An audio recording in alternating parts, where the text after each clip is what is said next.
Hey Skyfires, and welcome to Aethercast, the Kharadron Overlords channel and podcast, where today we are joined by Markus Fredrikkson to talk all about his recent experiences at AOS Worlds. Welcome back to the show, Mac. Yeah, thanks for having me again. It's a pleasure to be here.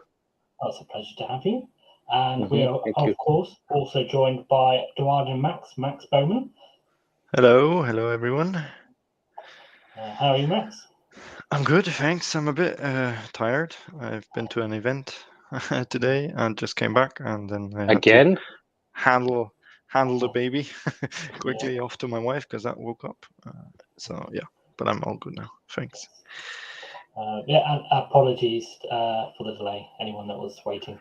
But we're here now, and maybe Kron will join us in a little while. He was having some technical difficulties with his phone. Hopefully we're getting back in a little while. So Mac, we've had you on the show before, but for people that didn't catch you last time around, do you want to just tell us a little bit about yourself? Well, I'm a KO player, obviously. I play all kinds of dwarfs, but last time I was on the show, I was here because I was during the lockdown, and I did quite well on TTS tournaments with different type of KO lists, not the regular Sylphian. I played Barak Thryng with different variations back in 2.0, and I continue doing that now in 3.0. I took a break when 3.0 hit, but I came back early this year. Did a lot of practice games, played a lot, played some tournaments, and played for Team UN on in Worlds and singles as well. So that was a quick story, but you know. Yeah, that's all we need. You know, we didn't need the whole life story, so that's good. You played Barak Thryng before, and spoiler alert, carried on doing that for AOS Worlds. And I think Thryng has been it was one of those ones that was overlooked previously. In 2.0, definitely. I think it was the strongest list with the list that I came up with after a few events with that we went through last time I was on the show. I felt like probably the most fun list I played as well, also probably the most competitive. But this was back in 2.0. It felt like it had no weaknesses. Of course, it had some weaknesses, but it could play into every matchup.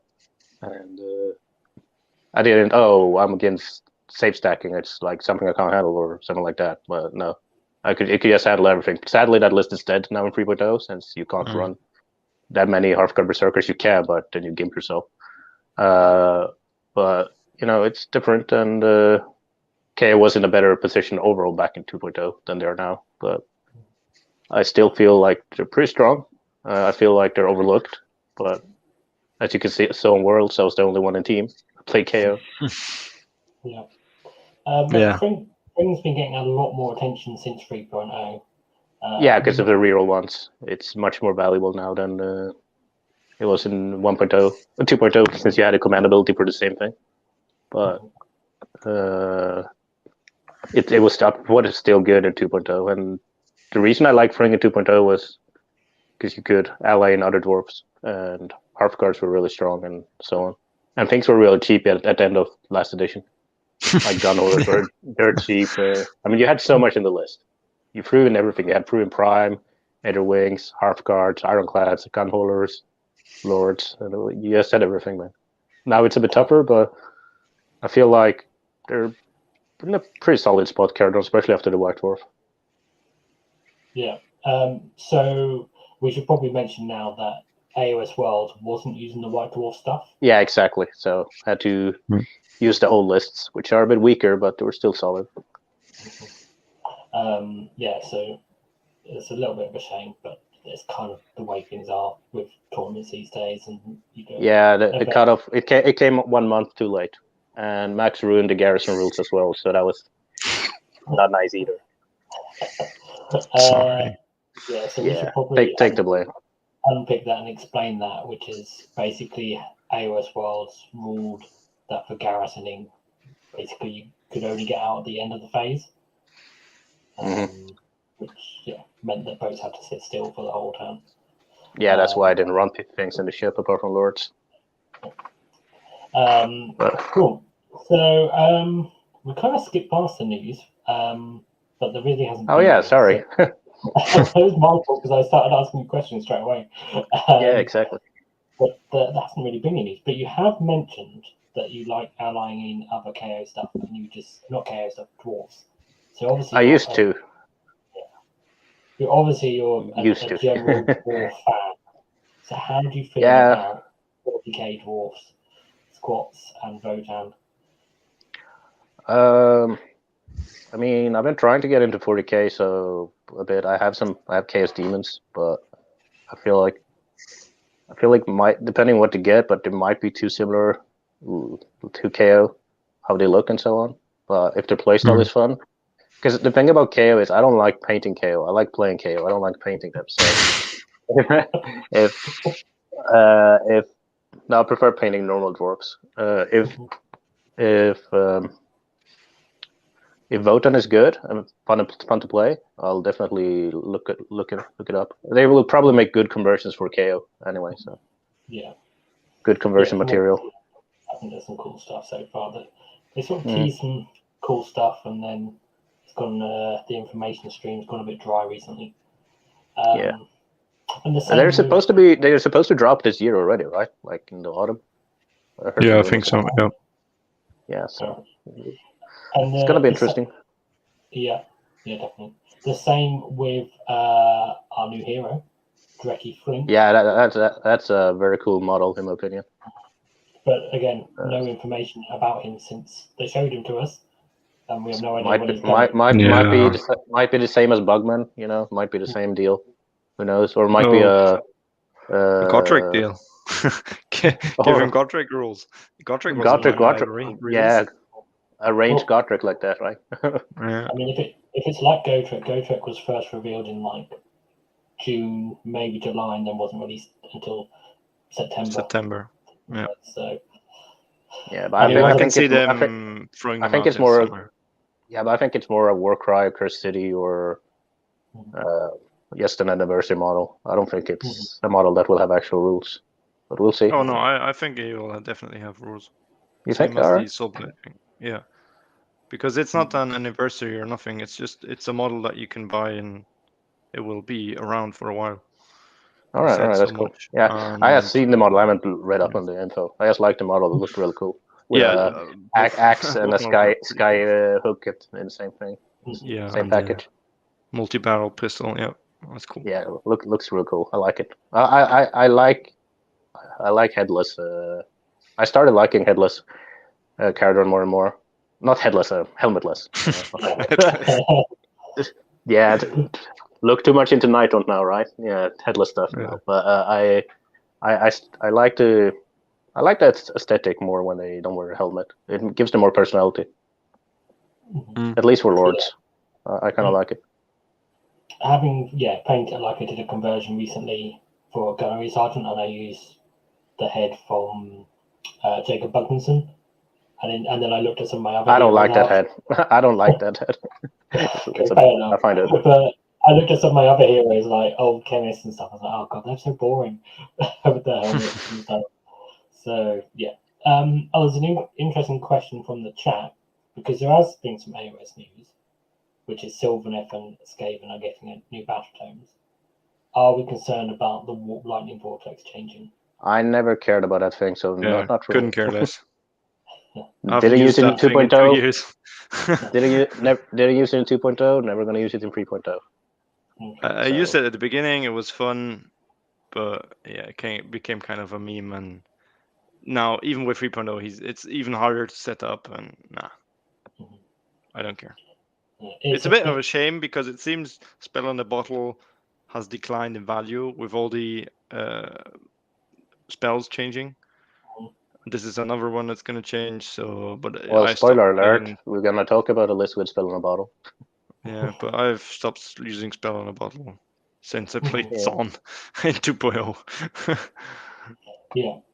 So I mean, best case scenario, it gets easier to set up, but maybe less powerful. Worst case scenario, it just gets nerfed and. Yeah, well, it might do less mortal wounds, or we'll do something. You have to invest so much to get it now. You have to play the right. Either you have to play like a 1-drop, 2-drop, or you have to have the spell in a bottle and pay for the vortex. It's a big investment. I don't know if it's worth it. I can see him changing from the mortal wound spam to something like units cannot rally while they're in it, or it turns off ward saves, or I don't know, some weird shenanigans that they like doing. Which already have better ways to deal with, probably. Yeah, like some rules now start to change to interact a bit with the generic command abilities more and more. Like you cannot rally, you cannot inspiring presence from Night Haunt. You cannot I can see it playing into that. Yeah, maybe you can't redeploy or something. Yeah, I can't redeploy, or you can't run. Well, you can't run now, but something like that. Yeah. Cool. I don't think there's any other news, is there? Generally, with no, it's been all Horus Heresy lately. Yeah. Cool. Well, let's move on then, and we'll start with singles, because there was 2 tournaments. We should probably address that. So there was 2 tournaments recently. Although, Matt, you've actually had 3 tournaments recently. I do. Yes. You have qualification. Well, yeah, it was just a qualification, and then I'm playing a TTS tournament at the same time now. But I think we don't need to talk too much about those. I played. Just go through briefly. I went west for the Swedish Championship. It was just a quick regional qualification where I played with the new White Dwarf rules, and I went 6-0. It was just a qualification, so it wasn't anything serious. I decided not to go since it was a week before Worlds. It would have been fun to see what I could have done with the White Dwarf rules at the Swedish Championship. As I said, it was just 1 week before Worlds, and I felt it was too much. Yeah.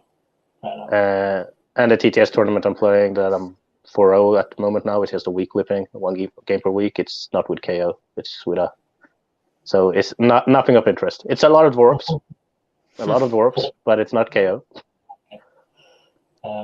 So yeah, I mean, from AOS Worlds, just got a notification which distracted me. Hopefully, no one heard that big beep. But yeah, so from AOS Worlds, you did a total of 10 wins out of your 11 games, and if you add on the qualifications, that's a lot of wins. It's been going well. I'll tell you. With the KO. Yeah, a lot better than me, that's for certain. So we'll start with the singles event. We're not going to talk about every game from both of these tournaments. We've just got a selection that we picked, but of course we'll cover both lists.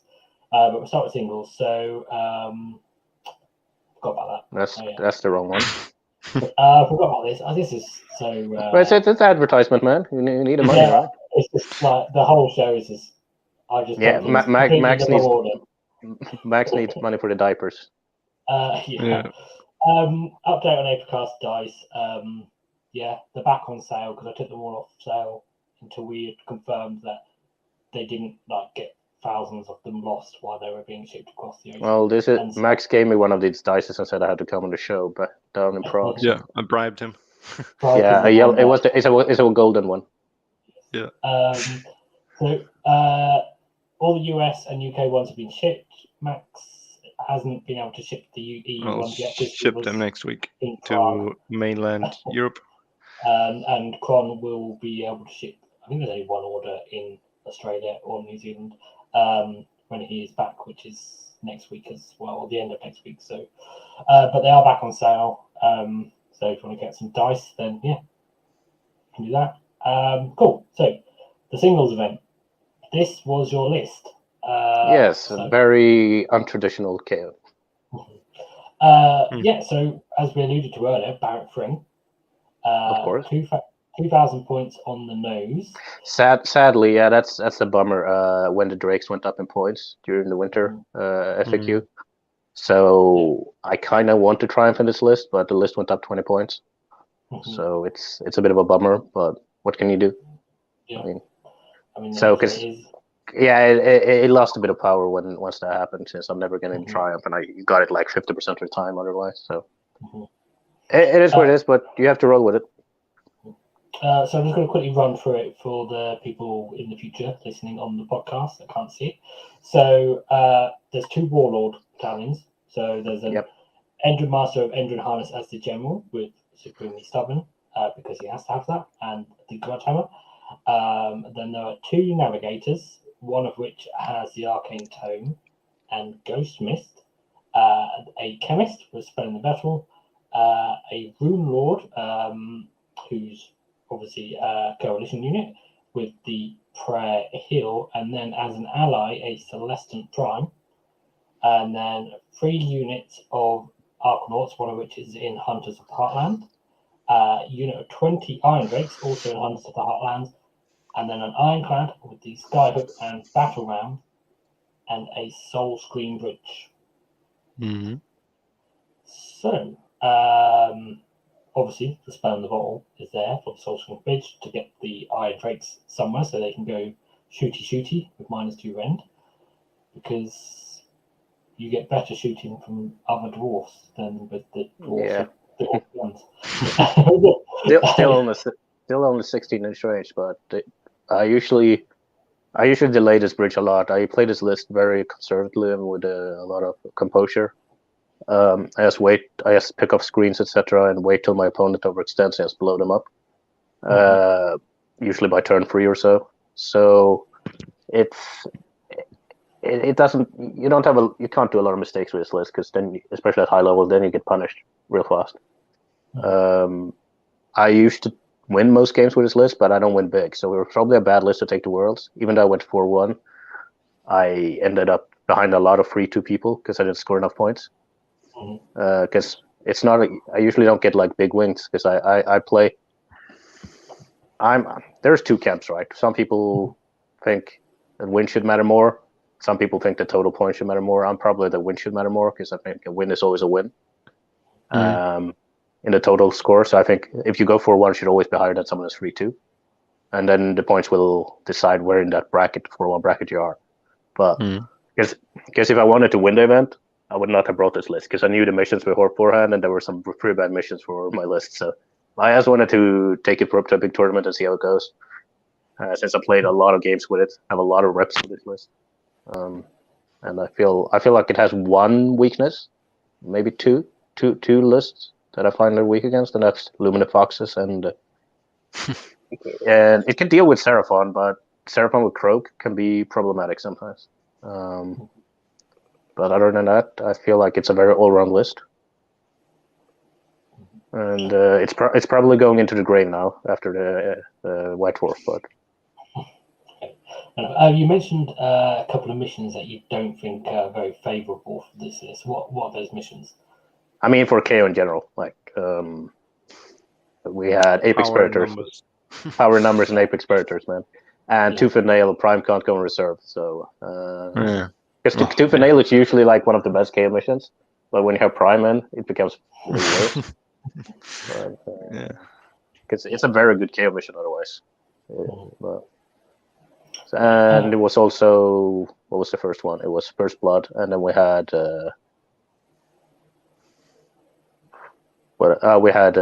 Power Struggle. So Power Struggle is also not very good for KO. So like 3 missions that were like so. But as I said, I wanted to take the list for a spin. That's the other one. A couple of questions about this list. Firstly, Ghost Mist. Never use it. Okay, fair enough. What else would you put on? Flaming Weapon? Flaming Weapon on the instruments, let's go. And levitate on an army that flies. I don't know.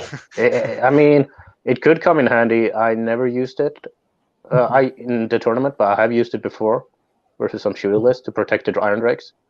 But other than that, that's what I mean. Ghost Mist is the best choice out of the 3. Yeah, and it's almost 5 to cost or something. But the Arcane Tome is there to either reposition the bridge, because the ruler is great at this unbinding it, or you mainly just give the Ironclad a Mystic Shield or something else. Yeah. Or even an Arcane Bolt if you need that extra little bit of damage, right, when you charge in with Ironclad, the extra D3 damage. Yeah.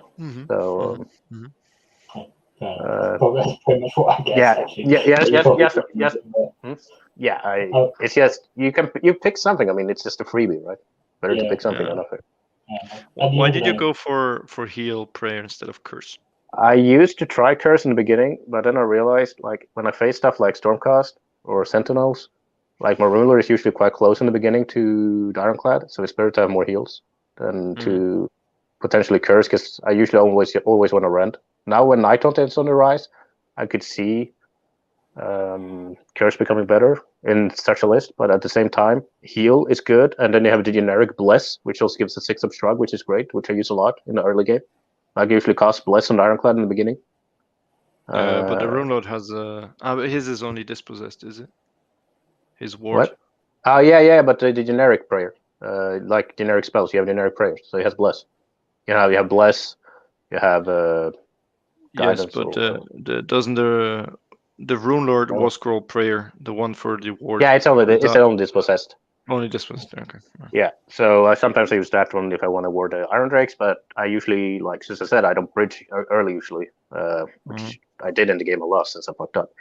I didn't bridge turn 1, I usually never do that. But I usually just cast Bless on the Ironclad in the beginning to give it a 6-up ward as well, and then it just picks up screens and do some chipping damage. And yeah, that's how I play with it.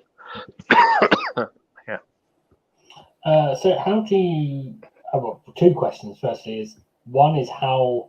what sort of turn do you normally bring down the prime? Like, do you try and wait as long as possible? With this list, I like to turn 3. Since I said I played quite defensively and with lots of composure and just usually bridge quite late. So it's usually... Prime usually comes in and tag teams with a charging Ironclad to kill a prime target.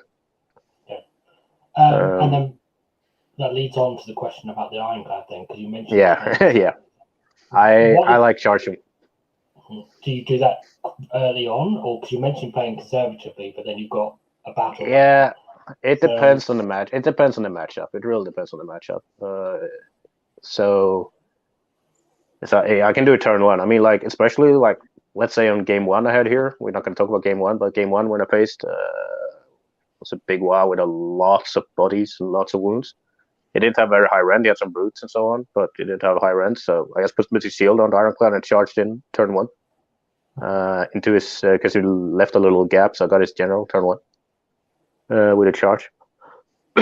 So it really depends what you face. I mean, I'm not going to charge into, let's say, 4 dragons if there are other 4 dragons waiting close by. Like, that's stupid. Or same weird as Iron Jaws if I can't control the matchup.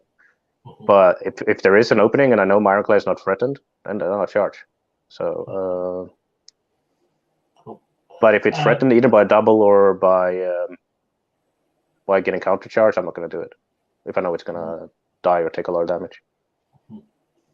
Okay. But the Mystic Shield helps a lot, since if you get charged by a monster and you roared, you're usually fucked in your Ironclad. But if you have Mystic Shield, because that's the thing with Mystic Shield, I usually put my Ironclad in the corner, so I'm outside of unbind range. So getting a first Mystic Shield off is so easy.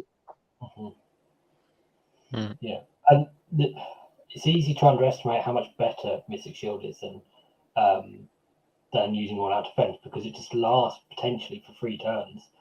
Well, not only that, as I said, like if you get charged by a monster, like they usually roar you Ironclad. So yeah, cool. And I didn't answer the question about Skyhook though. The reason Skyhook is to get the charge. Like getting a 7-inch charge is not hard with a reroll. And it gives 2 extra dices for the mortals, and I think it's the worst weapon by far. But the utility it gives and how I play the list, since I play quite differently, it really adds up. A common combination you see, people are using battle ram to use it, and it is all about getting the charge. Like now we're skipping ahead a little bit, but like versus a Illuminative game, like when I was doing Broken Ranks, my Ironclad killed two what's it called? What are they called? The wardens, 2 wardens in the shooting phase, even with all out attack and all that. So I was like, all right, well, that's not good. It was the only 1 carbine that went through. I guess I whiffed. So I just charged him and killed him. So, and the charge is also there. I mean, this list is not as good now maybe as it wasn't earlier, since save stacking has gone down a little. There's not as many heavy save stacking lists as there used to be. But that means the Drakes has to delete stuff even harder, but still. You mentioned about playing this quite conservatively. Is that partially because it's high drops and? No, I think it's because if I bridge the Drakes early and I, especially they usually let me go first. I usually have to run with 3 units, usually the Drakes and the Chemist and the Ruler. And I think like by playing this list conservatively, I do a lot of trades, like smart trades. I don't want to fall behind on points, so I just trade points. And usually try to go back with Arkanauts, like with a redeploy so they can't charge. As tagged objective, go back and do the battle tactics. And then kill off some screens and so with Ironclad. And when things are open, it's time for prime time, right? And they're charging Ironclad. And the Drakes. It's just fun times. I don't always that. I mean, I sometimes bridge, like, let's say a face versus Ironjaws, and they charge my face, I bridge turn 1. But the funny thing is, like, the first bridge is usually in my own deployment, so that's usually where I land my first bridge. Okay. And depending what you face, if you face a magic heavy list, I might not do that. But if you face someone with not a lot of magic, I just unbind the bridge in my opponent's hero phase and then just recast it with my Arcane Tome from the Ironclad and get very long bridge. I have to think about where I position my Ironclad to be able to reposition the bridge as well. Yeah, that's interesting that your caster is in the boat, so he can spread it out 18 inches on both sides. Yeah, I think I bridged 44 for 5 inches on what was it on my second match versus Idnef in singles, and he was like, "Can you do that?" Yeah, I can. It was fun. Yeah, interesting. I like that. That's interesting. It was pretty much from one side of the map diagonally to the other side. It was like, all right. Yeah. One question from the chat before we start going into some of the games was J-Dev who asked, would you change this list with the new Admiral rules? Yes, but I don't know how. Okay. Would you? Is that because I haven't looked at something completely different, or because? I mean, I feel like it's just. I feel like we're gonna come to it later, but I feel like 9 Wardens and an Admiral is just much better than this combo. It's not as consistent, but it has same burst, it's mobile and way less points. Because the thing about this list, it's a huge investment into those Drakes. You pay for an artifact, you pay for Rune Lord, and then the Drakes and the bridge. So. Yeah. And but because it's an auto cost, it's reliable. But because it's only reliable once, which is why you need the Arcane Tome. That's why I play with it, as I said, with a lot of composure and a lot of very conservative. Since I know sometimes I just only have one bridge. Gotta make it count. Let's move on to talk about a couple of games then. So the first one we've picked to talk about is against Slaves to Darkness. Well, we can mention what I faced first, like just quickly, or do you want to go through here? I mean, this was game 3, so in game 1, so this was game 3. I was up 2-0. In the first game, I played versus Bigwa on First Blood. I won. Not a lot of things to say about the game. I played quite poorly. It was the first, I had to get used to the atmosphere. It was a very big venue, quite hot, and lots of very, very loud, very, very loud. So I had to get used to it. Played quite poorly. I managed to win. Second game was versus a Knight and Knife from one of your team, Max. Patrick. Against Patrick, yeah. Yeah. And he wasn't very happy that his turtle only moved 2.5 most of the game. I think he told me about that. Yeah, that was on tooth and nail. So I won very comfortably on that one. Used Prime to pin, just lock up like 2.9 inches. I charged his Thrall Master. I was 2.9 inches away from both his Thralls, so they were both locked in, and I couldn't really hit the Prime that much, so it just pinned him down. And I gave him the double in turn 3, and so I just burned an objective where he put 20 Thralls and just teleported to the next one afterwards. So it was a quite easy matchup. As I said, 2 nails were great, apart from the Prime Camp Deep Strike. And then that was game 2, which I won comfortably, and now we're going into game 3, which was this one we're going to talk about now. Yeah. Versus Slaves to Darkness. Yeah. So you mentioned earlier that there's not so much save stacking around recently. And this is the epitome of save stacking. I think this is one guy from the Austrian team. Yeah, it's from Austrian team. Yeah. So I'll just go through the list very quickly. So it's host the ever-chosen Sixth Circle, Chaos Sorcerer Lord with General. Siege keyword, which is even more. That's reroll save rolls of 1. If they're wholly within 18 of Arcane or wholly within 12 of a hero.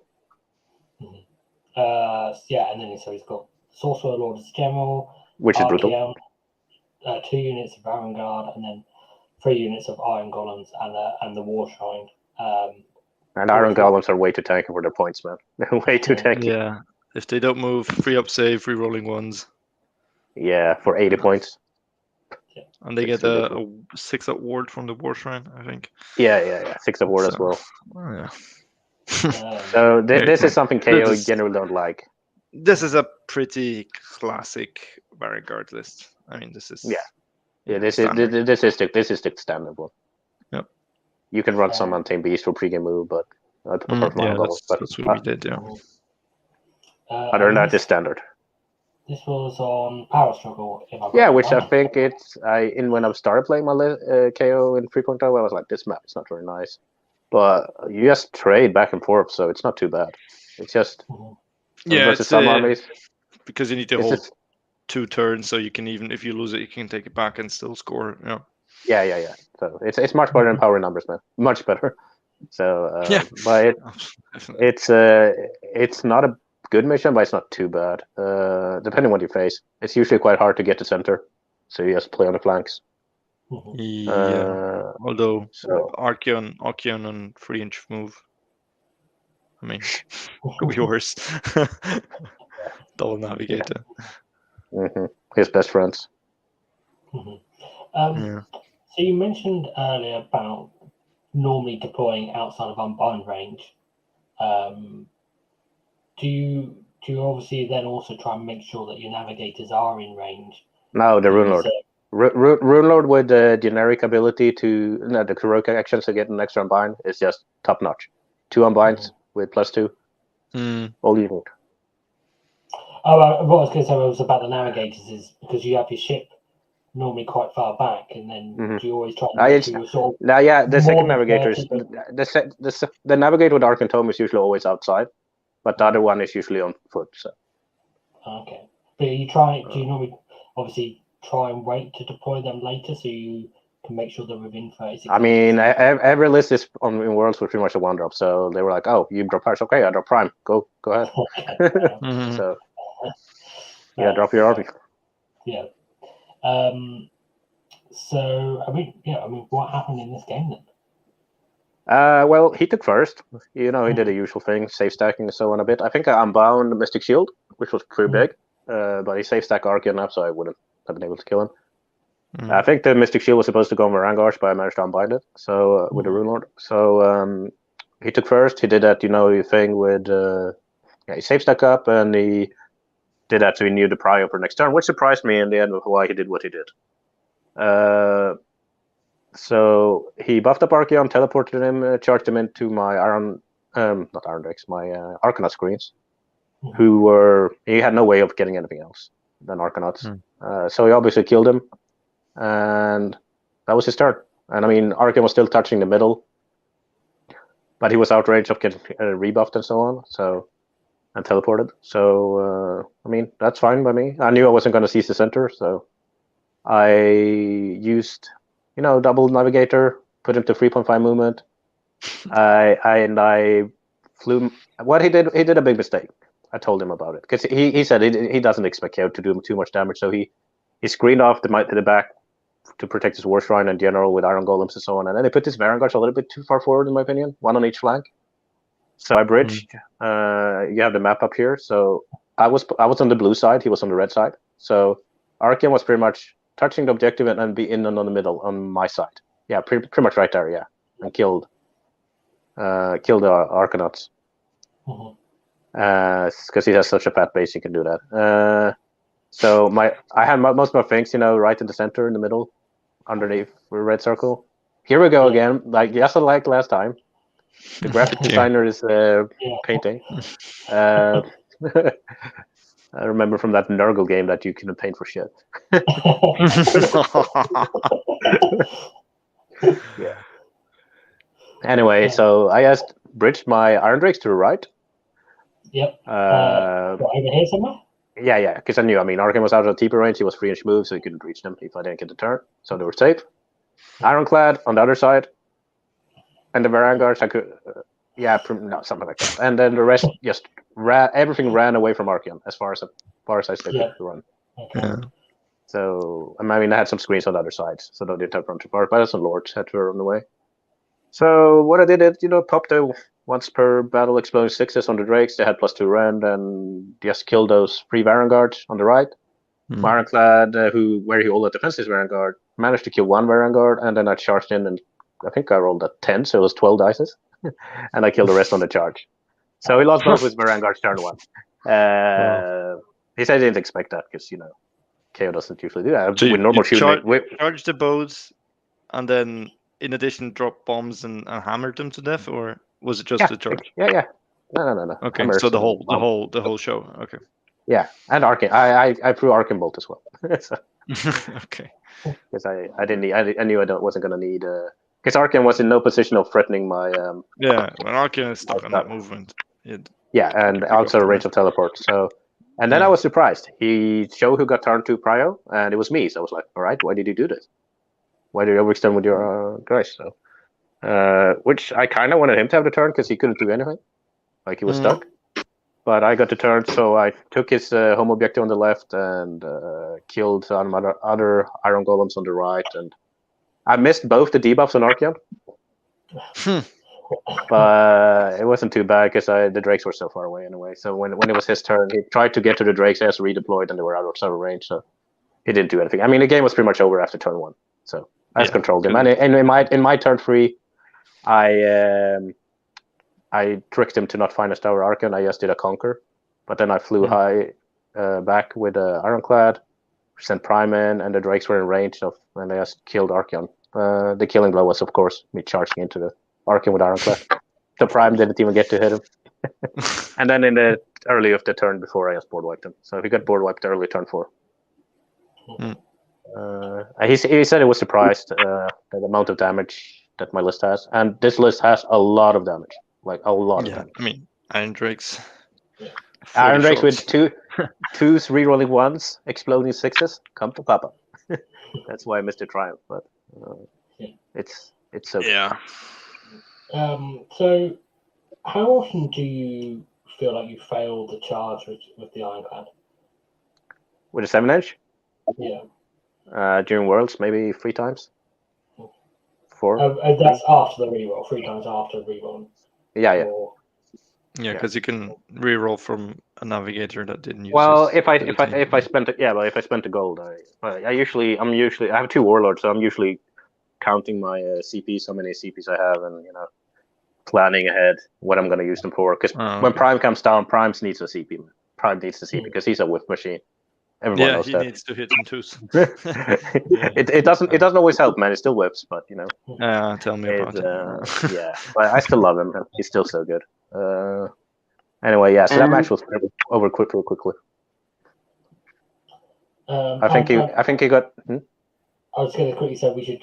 Richard Quad is back as well. Hello, I am back. Hello, Alex. We're trying again. All right. Cool. Yeah. Did you find were you doing more damage with the Ironclad on the charge or in shooting against these high armor save enemies? I killed 1 in shooting, and the others in charge and melee and bombs. Yeah. Okay. Wow. Because they were grudge targets, the Endrinmaster smacks. So. Yeah, and mortal wounds does gets through that armor save. They only have 5 wounds apiece for Angar, so they die quite quickly. Yeah, if you can get past that, yeah. Yeah. You charge Ironclad. That's what you do. As I said, later I charged Arcane. So. No problem. Cool. Any questions? But I don't charge my Ironclad recklessly. I charge when I know it's safe. It's not like I'm gonna charge your screen turn 1 and then my Ironclad dice. No, I'm not doing that. When he's only got Archeon left, you kind of you either throw everything. Yeah, as I said, I felt like the game was over after turn 1. The game was pretty much over anyway. he lost both his vanguards. I just control Archeon, even though I missed both the debuffs second time. It's I just picked off the rest of his army, just danced around him. That's what I do with KO. You just dance around the enemy, man. Like, you kill some threats, and if you have something to debuff, you just debuff it, ignore it, and just dance around it. But now I wanted to have fun and kill Archeon. So. Charging Ironclad, killing Archeon is the best. I mean, the thing with the Ironclad is, if you fly high somewhere and shoot something, you need to be within 12 to do any damage anyway. Yeah, so might as well charge, right? Yeah, so you're going to get charged next turn anyway if you don't get a double.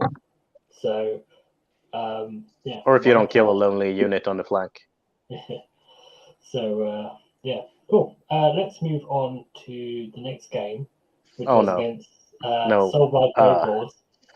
Yeah, I want to forget about this game. Okay, so was this zombies? Yes. Oh, him. Okay. Yeah. Legion of Night. Look at 2 that. Necromasters. Kritza the Rat Prince, Gorslav the Gravekeeper, a Vampire Lord. Yeah, passing off those wounds, right?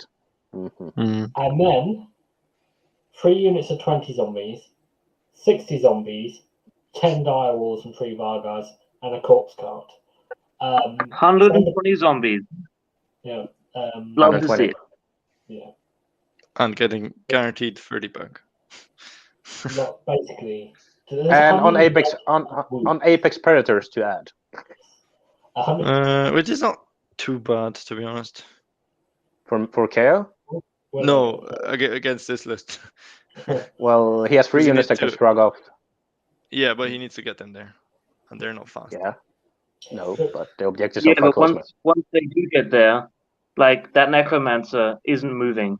Unless you kill... he's got 120 wounds, that Necromancer. Now, yeah. So I played this game really poorly. It was I had a bad night of sleep. I was the first game of the day, and after the first day went 3-0, and the first game was stream. I didn't care about the stream, but it was on one of the streaming tables. I play versus, it was called Pedro. This is parish captain, lovely fellow, very nice guy. And I never play Apex Predators. People in Sweden in general never play Apex Predators, I think. And on TTS, people never play Apex Predators. I don't know how it's in the rest of the world, but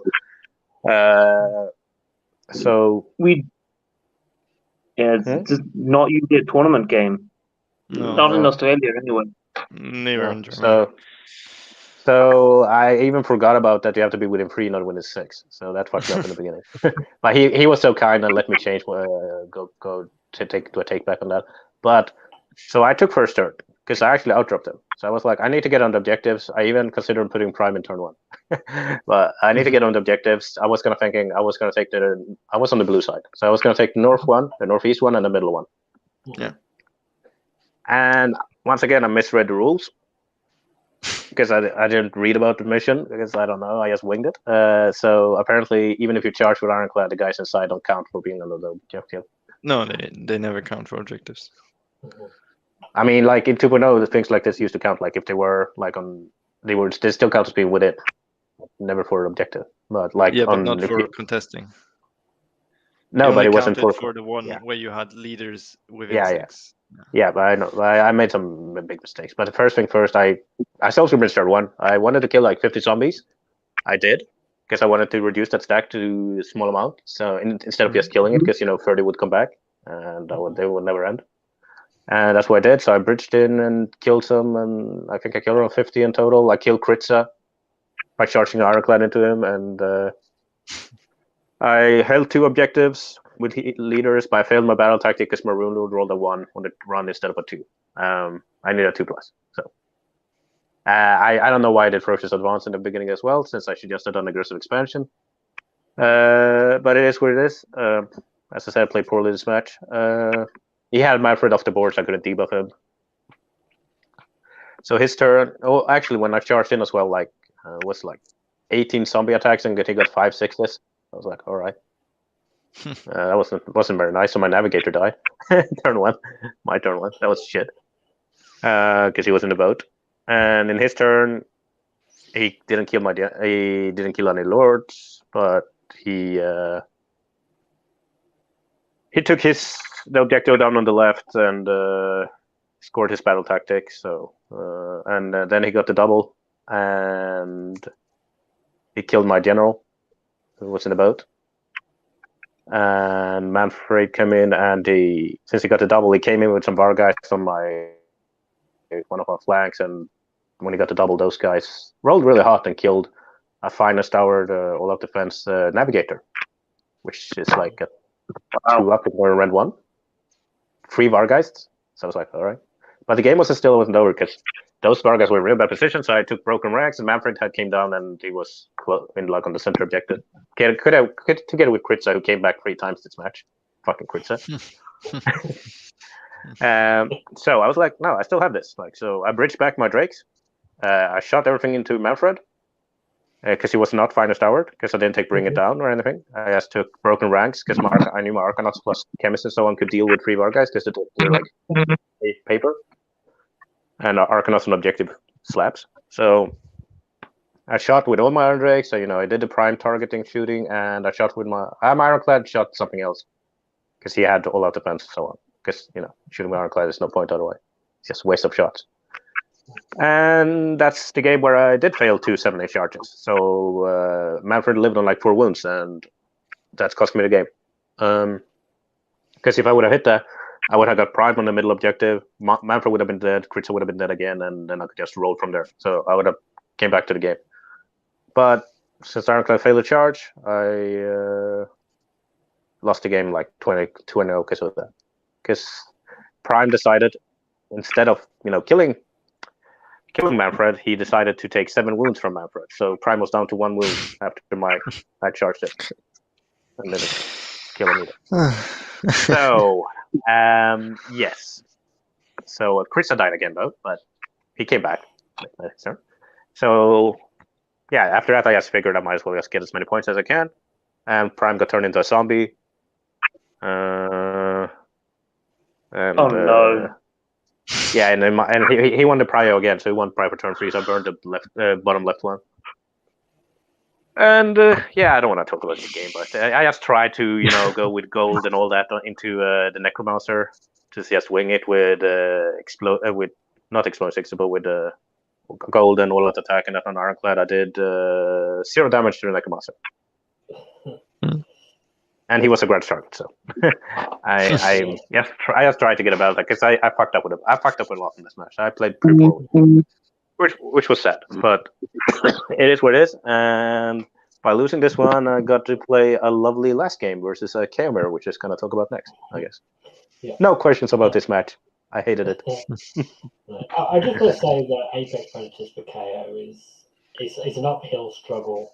Regardless. Yeah, but I played it poorly as well. I played it poorly, and they played pretty well. So and I didn't win any prio in that 7-8 charge miss, and I played poorly, so it doesn't matter. But I mean, at least you have the prime that he can potentially kick a hero off the objective and conquer it. Yeah, that was the plan. Like I would have a prime of full health on the middle together with a full health Ironclad with still some lords and all my Drakes and so on left, and he would have lost Manfred, most of the big stack of zombies. I mean, I was still in the driver's seat if he just hit their charge. But didn't want to hit that 7-8 charge. He would reroll. So well, happens in the crucial moment. But it is what it is. It happens, right? So and you learn more from a loss than a win. So I learned a lot from it. I told you I never bridged turn 1. I don't know why I didn't bridge because the Drakes could actually have killed the Necros through the zombie screen because the weight of shots. So I don't know why I didn't bridge the middle later in the game. There are a lot of things I could have done differently, but it is what it is. So even normal KO, like in Apex Predators, like to actually move a character onto an objective just takes so long. Like turn 1, you got to fly over with your boat. Turn 2, you get out of your boat. Still not a movement. Turn 3, you can start taking these things if you have KO heroes. Prime helps, as I said, but or you have the Endrinmaster and Dirigible and fly him there. Yeah, he helped as well. I didn't have him, so yeah. Yeah, that's so how I used to play these missions, these places of arcane power. What it was before. Yeah, he's great for this type of mission, but I didn't have him, and I don't know why I put 2 guys in the ship. So it's just lots of mistakes. Yeah, Bridge turn 1 was lots of mistakes. I still got a bit unlucky, and I mean, could have swung the game around because after round 1, I was round 1 that I played poorly pretty much. After I picked the game up, but I did so many bad stuff in turn 1 that it punished me. So, but yep, I was luckily most tournaments won't have this mission anyway. Yeah, but it would have been nice to win, and it would have been nice to win because and had a chance of 5-0 because my goal was 4-1, and I didn't care about the placement because I knew like I wasn't going to score very high, even though I go 4-1 or 5-0 because I play. Apart from this match, I play very conservative. So, but it is what it is, and we'll just suck it up and go on to the next one. Had a long walk of shame down the tables. Yeah. Let's move on then. You already order. Yay, the KO mirror. It was meant to happen. We were not a lot of KO guys, but it was meant to happen. We couldn't not talk about a KO mirror match. Yeah, exactly. So this was against a guy called Alec Jusek. I hope I pronounced that correctly. And he had a custom Skyport list. Mm-hmm. He is supposed to be the best KO player in Poland, I think.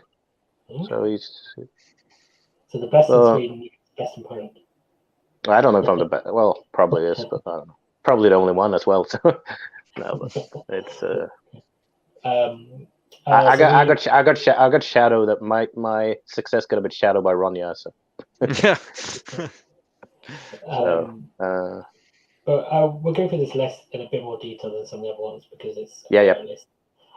So custom Skyport. So his things that you picked was the one to reroll 1s against one enemy unit, self grudges. The one which you always take, right? Yeah, pretty much. Always take what you owed, the extra gold. Which you always take as well. Yeah, and the other one you always take, which is there's no trading with some people to get which I love when I play custom Skyport for my charging ironclad. I can on average move 20 inches and then charge and shoot. If you spend the gold from the navigator as well, it's like I don't need to fly high, guys. I just move 20 inches with my ironclad. Yeah, and much easier to charge than 7 inches. And he was 2,000 points on the nose as well, but 10 drops. So he had Endrinmaster with Dirigible So he outdropped me by 1, which was a bit of a problem actually, because I'm 11 drops. Yeah. He also had Arcane Tome, but on his Endrinmaster with Flaming Weapon. A Chemist with Spell in the Bottle and a Navigator. 1 unit of Arkanauts, 2 units of Sky Wardens, both shooty versions with dual cannons and body guns. A gun hauler, 2 dragons with lancers, a frigate, and an ironclad, and he had Alpha Beast Pack and a Warp Lightning Vortex. Yeah, I don't know why he would have Warp Lightning Vortex with 10 drops, but I mean, lots of Seraphon list with a lot of drops, so I don't know. Yeah, but 10. Yeah, he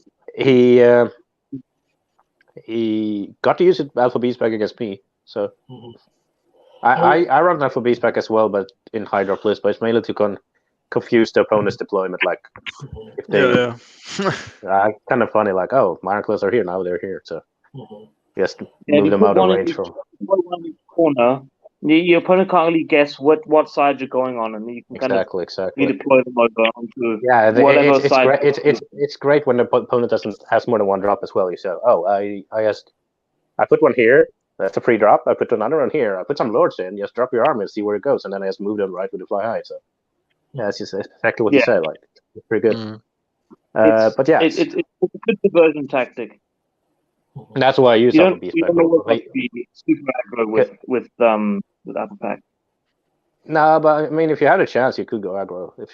That's what he did in this matchup. So if you outdrop he did outdrop me by 1 drop. I think often with KO you don't want to go first anyway because you don't want to. And this was some power number.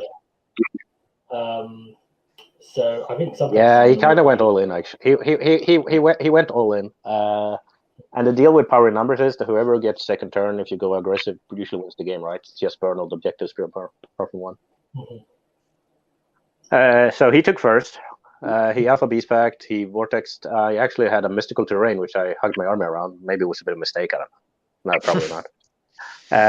So he did an Alpha Beast Pact, then he moved a bit and tried to drop the Vortex. Didn't do much. Well, did some, but he couldn't get a good Vortex. So he shot everything into my Ironclad pretty much, and it left it on 3 wounds thanks to mystical. So that paid off. The dragons killed. He got greedy. He tried to kill 2 Arkanaut stacks, and he failed his broken ranks with his dragons. Also, speaking about Arkanauts and speaking about the Skypipe, in the first game, an Arkanaut with Skypipe died, fought back, and killed a pig, Aaron Gorgrunta, with just 1 Skypipe. Like, Nice. Yeah, 5 damage, easy peasy. Love those fellas. Anyway, so 1 guy lived from that. Because he split his attacks with 2 dragons. That's greedy, man. When you don't have a triumph.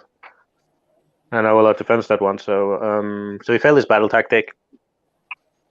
But he took one of my home objectives. So and he tied my Ironclad up. So I had to shoot at this frigate. And so what I did, I bridged my Drakes away, killed the 2 dragons because they're a threat. Because the way he did it, I also killed some Arkanauts and so on. The way he did it, though, if he would get double, he would have lost right away. And that's I don't know why he did that. He said he was really scared of the Drakes. He should be so. So I killed the 2 dragons. I did bring it down. Killed the 2 dragons because they had no Mystic Shield. There's no way they're going to survive when they're Grudge Target and all that. No way. So they sorry, were you using the I can't remember what it's called now, but the thing where you get extra points for killing dragons?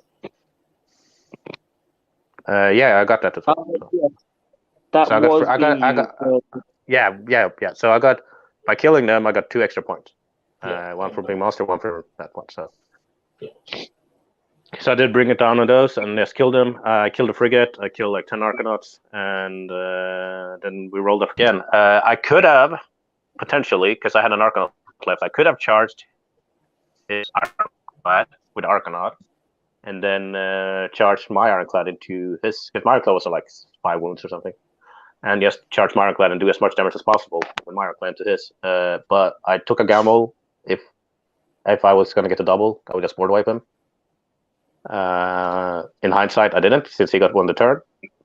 So he killed my Ironclad, killed some Drakes, killed the other Arkanaut stack, and burned 4 objectives. His 3 and the one on my right. I was blue here again. How convenient, right? I'm always on that side, right?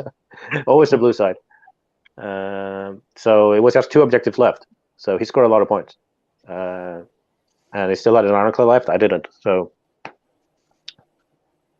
my Drakes got reduced by a bit. But in my turn, I killed pretty much. I just ignored Ironclad. I killed everything apart from his Gunholder and Ironclad. So I only had those 2 left after 2 turns. And in the 3rd turn, I also burned. Yeah, I burned my middle objective as well because I knew if he got the turn, he would take it. So because I only had some Iron Drakes who were dwindling in numbers. Because I killed, and then he got the double. Oh, he had a Chemist left as well, who cares? I killed him later when Endrinmaster on foot. I killed his general by charging my Endrinmaster into his, so I showed him who's the better Endrinmaster is, right? Anyway, so in his when he won, I won prior per turn 3, but I decided to give it to him. I had 10 Arkanauts on my. There was the only objective left. I had 10 Arkanauts left on it on the left side, and I knew if he can't shoot him, because then he might kill them, because he got his both with boats there. He can't shoot him because if I would have given him the turn, he would have burnt it, right? And then I probably would have lost. So I couldn't shoot them, so he had to just charge them pretty much, and didn't kill them in the charge. He had no battering ram and so on, and didn't have any lords on that ship, so they survived. I think he only killed a few with bombs. That's all. because I will defense. And in my turn, I sent in Prime and killed the gunholder. And he did battle tactics, and he couldn't do stuff with Ironclad. There was no objectives left. I burned objectives. There was nothing. He couldn't go battle tactics or anything, and I just scored battle tactics and I won quite comfortably. But I had to grind back the points. So that's all in all. So he kind of went really heavy, because in my opinion that's a bit all in. Because if you get double, he loses. But I don't like playing KO like that. I don't like to go in and go like, oh, I don't get the double list.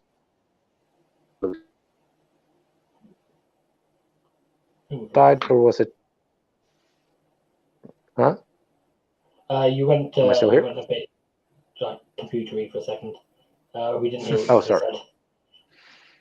said. What was the last thing you heard? You don't like KO mirrors?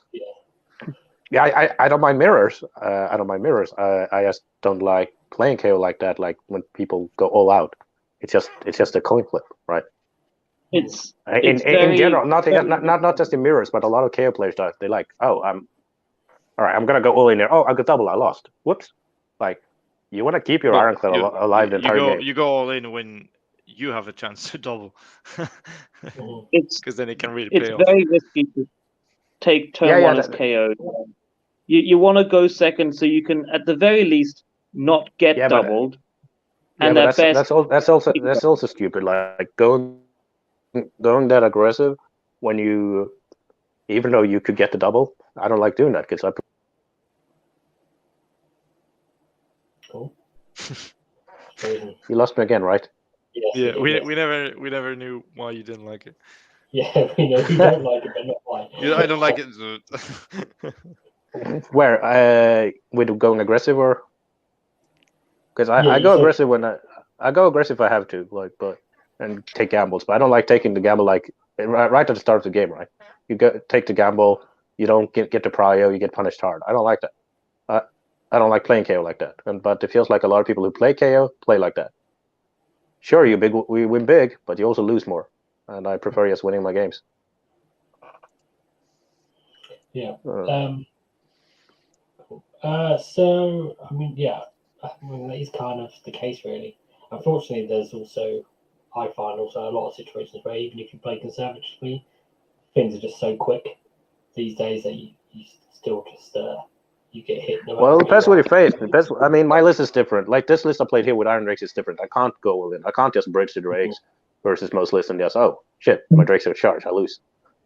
And they only kill a screen. Like, so this list plays a bit different. When we're going to talk about the other list later, I played it a bit different since it can't play the same way. But I mean, it depends on your list and depends on what you face and depends on the mission. Like, sometimes you have to take the gamble, but like sure, in this situation, he probably, what I would have done, I would probably just have stacked in a corner if I was him and just outrange the Drakes. Like, the Drakes are still only threat to him in the beginning, so just zone out the 12-inch shots from Ironclad and so I can't charge and he's fine. Just give me the first turn. That's what I would do. But power numbers is special. It's I don't like the mission either. Like, as KO, it's a fine mission in general, but as KO, it's just we don't have strong battle lines. But Iron Drakes do count as battle lines, so that helped me. Like, we just don't have the number of units I find to be able to properly hold 3 places on the board and simultaneously try and threaten the opponent. Some Soulblight Gravelords could do it easy, but KO are a very elite army. I kind of agree and disagree. The list I have here can threaten 3 places at the same time, depending if I want to split. But I usually like to combo things like Sharp Prime and Ironclad. But I do have Iron Drake. I mean, my philosophy when I build lists is usually I want to have 3 good threats, like three major threats. So in this list, it's Iron Drakes, it's Prime, and it's Ironclad. And I want them to work individually as well. Like, I don't want that's why I don't like running Thunderers, Lee. Like, because you usually have them in Ironclad, and Ironclad dies, and you just lose both your threats. or at least one is just on the ground. And having them on the ground from the get-go in Kharadron is not very good. I'm also rapidly falling out of love with Thunderers. I only ever liked them in Tempest Die. That's the only place I ever liked. No, I liked them when you could play 20. Well, sure. In 2.0 when you 3 inches in front of your opponent and then just blow everything away. Yeah, but that's before save stacking. So everyone was just a sitting, ducking, shooting place, and Red One was actually useful. So time change. But yeah, so I ended up winning this match quite, I would say comfortably. I mean, it was a bit stressful with it because I had to think how many points can I grind out here when they burned all that, because I knew, even though I didn't get the Prios, I just knew I can just hold out and grind it out. And but I ended up winning. Going to have to leave. What? It's not working. Sorry. What's not working? My non-existent equipment in this hotel room. Well, your microphone is working fine. Yeah, and we are at 1%, about to die. Okay. Well, load your phone and come back. Sorry. Load your phone and come back.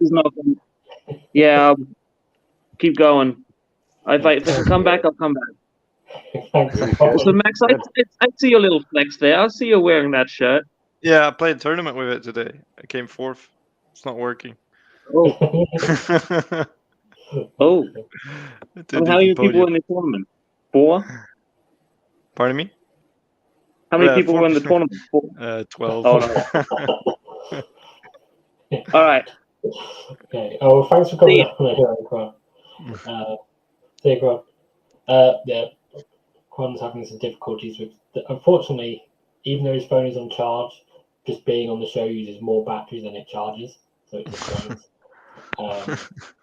And he started the show with 8%. That's why he wasn't here today. So yeah, I mean, we covered all the games from. So I won this one and ended up 4-1, which is pretty good for KO. It's that was my goal when I went to singles. So 4-1 is solid.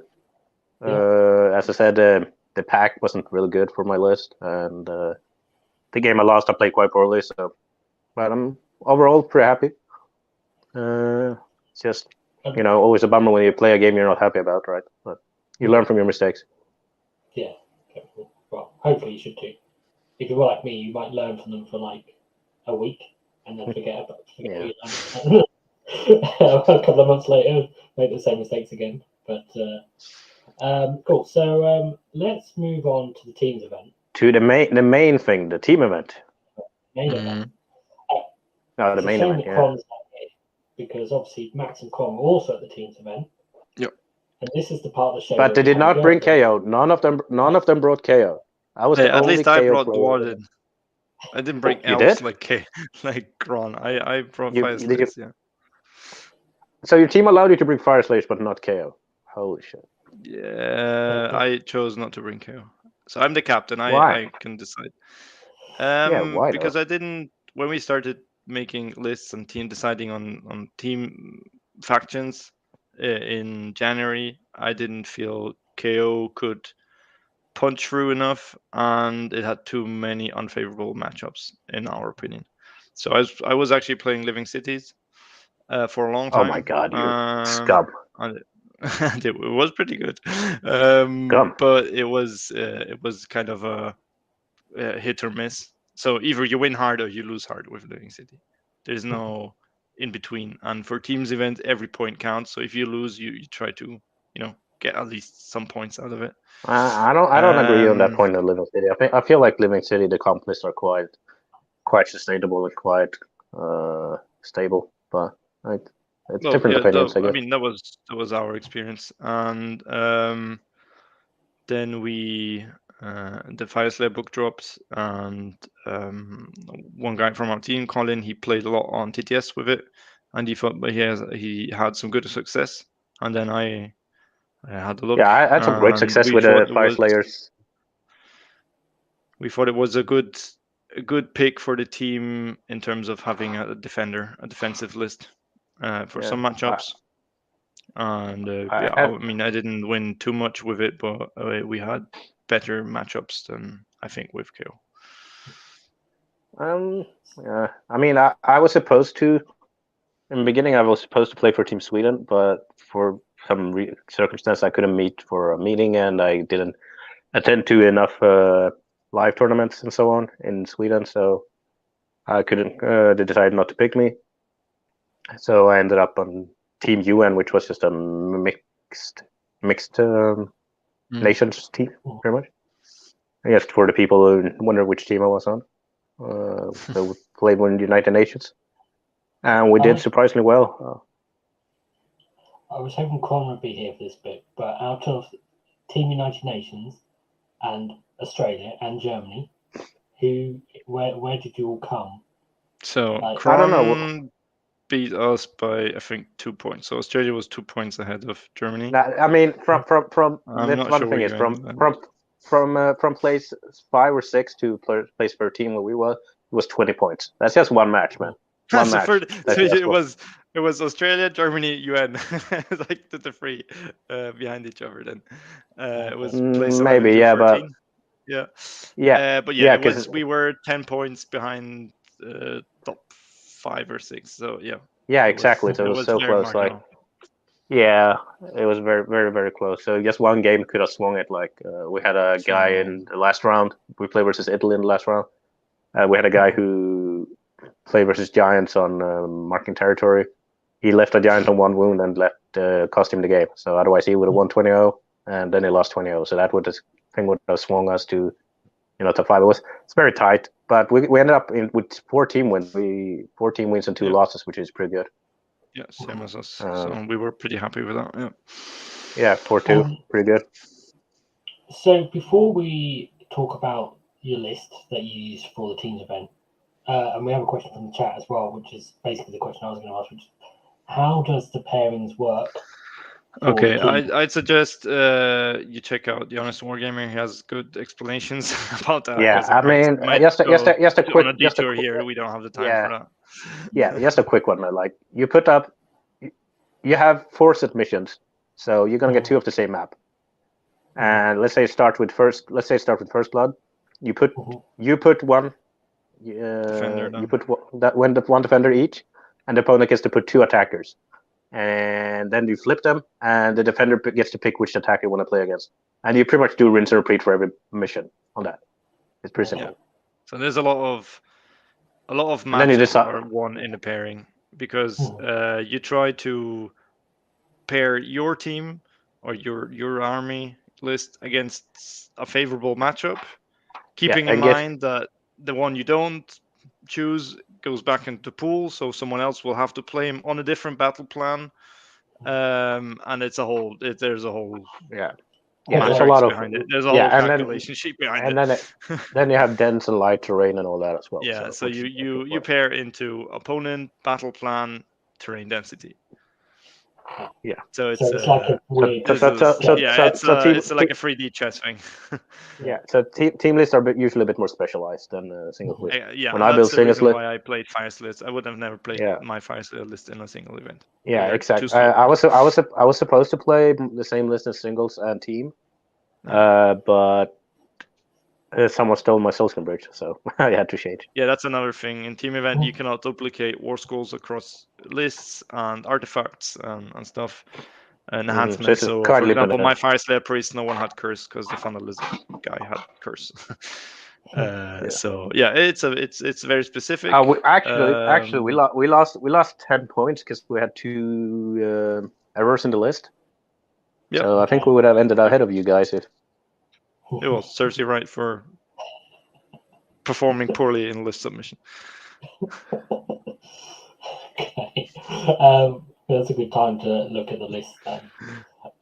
So this one was a little bit less points, 1985, so you might have got your triumph a few times. I think you might have frozen. Yeah. He's looking very good. It's like a model shot. Pause mid-model shot. But I was going through the list, and hopefully by the time I go through the list, he will not be frozen anymore. So, Barak Thryng again. General was an Endrinmaster on foot, supremely stubborn, and the Grudgehammer, and then another Endrinmaster on foot, 2 Navigators, one with the Voidstone Orb, and then a Celestant Prime again, 3 units of 10 Arkanauts, and then 2 Ironclads, both in Alpha Beast Pack, one with the Skyhook and Battle Ram combo that he had in the other list, and then one just for the body cannon. And that was all filling out a Warlord. Hello. I think Mr. Alexander Kron infected my phone with some Nurgle diseases, because once he left, it started to be acting like crazy as well. So I went on the PC. No webcam here, but anyway, sorry. But what was I gonna say? You were saying that you should have had 10 points more. Yeah. Because we lost 10 points because we had 2 errors in the list. For the chat to know, the UN team got thrown together like a month prior to Worlds, or 3 weeks, since they were uneven amount of teams. So we did not have a lot of preparation. So when we sent in the lists, like a few days after, we had 2 guys who picked Curse, I think, and our captain Oliver didn't specify which weapon for his Medusa, which had the artifact. So we lost 10 points on that, which in the end would have mattered quite a lot. But so it is weird. Yeah, I mean, it's very competitive as far as I can tell. It is extremely. And, you don't know the half of it. The point stocking and that sort of thing. The whole list checking was like almost World War III. But Mac, while you're gone, we just went through your list for teams. I was just saying. So I said everything you had, and it was Warlord, Alpha Beast Pack, and Battle Regiment. So 7 drops this time. Yes, and people in team event do like Battle Regiment, so I didn't outdrop a single person. So I never used that. Yeah, they do. Yeah. But this list is very different from my singles list. At least it plays very differently. And I also teched into Voidstone Orb because my goal was to play into Daughters of Cain, Ragnar lists. Most people were apparently playing Kharadron, and Lumineth Foxes. That's why I have the Voidstone Orb and not Arcane Tome. And I didn't end up playing against those that much. So speaking about the pairing, though, we can go through the pairing a little bit just real quick. Guess when they threw me in, Max? In the first round, we wanted to wait and get me a good matchup because I wanted to play Veins of Gur and such things. Probably something like Thunder Lizards or. No. But no, guess when they threw me in? Where in the pairings, early or late? Oh, you. I think they always put you as a first defender or something. Yeah, they did after the first game. Yeah. I was always first out.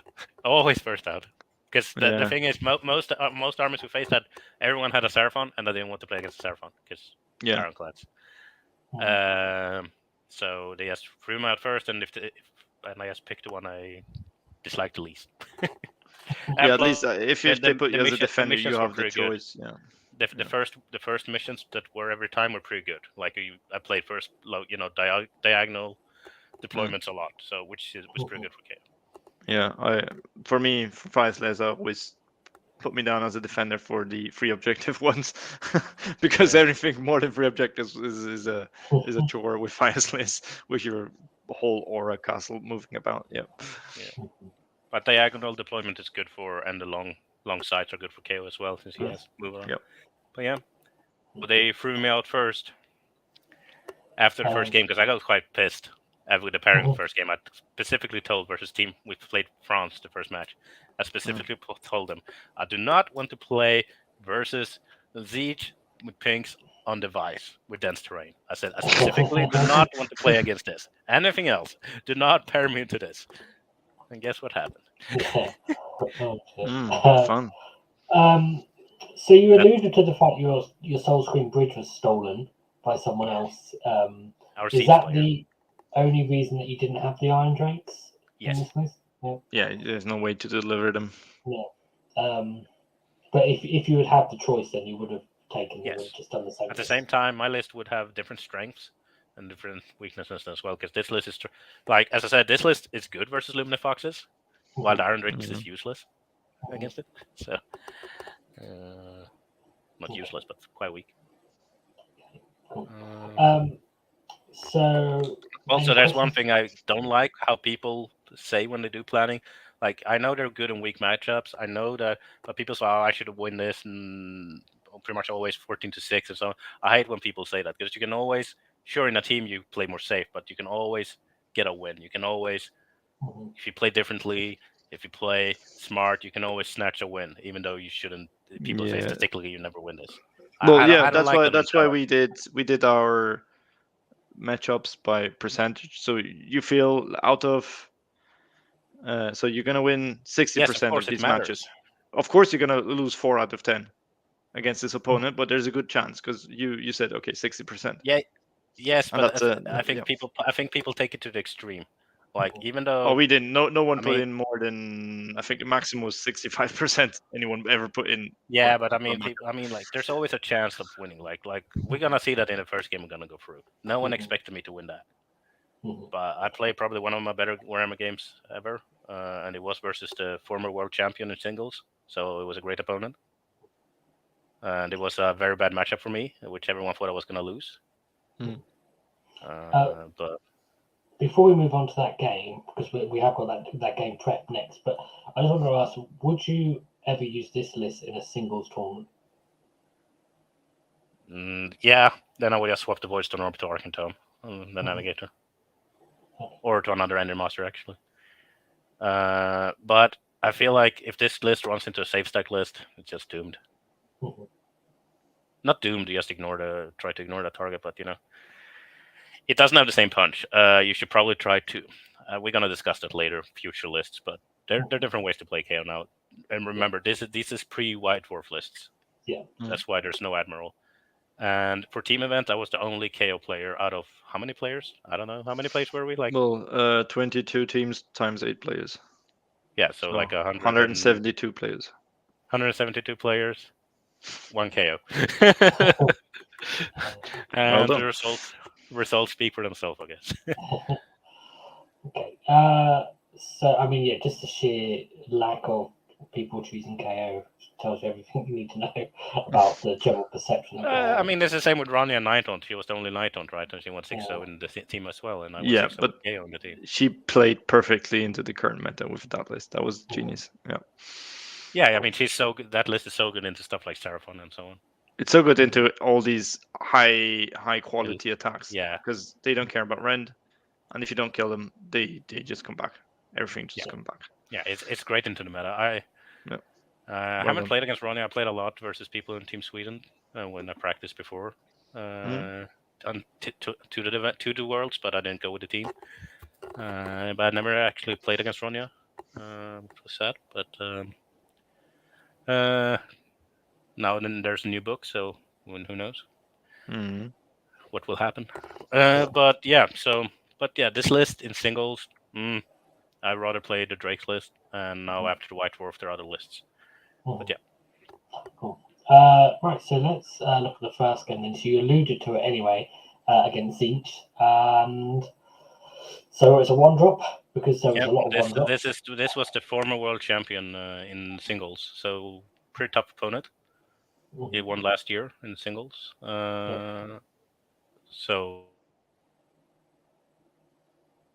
So we had Fate Master as General, Kairos, 3 Scribes, 10 Kharadron Acolytes, 10 Pink Horrors, and then a big unit, 30 Pink Horrors, which is like 1 billion wounds, and then a Soul Screen Bridge and a Spell Portal, and that was all in Battle Regiment for 1-drop. And on device, for people who don't understand device, it's fine in the start for KO, but once you go into turn 4 and 5 versus this list. No, you need to score more. Yes. So at some point in the first turns. He even told me you play so smart when I did some stuff. So he got surprised,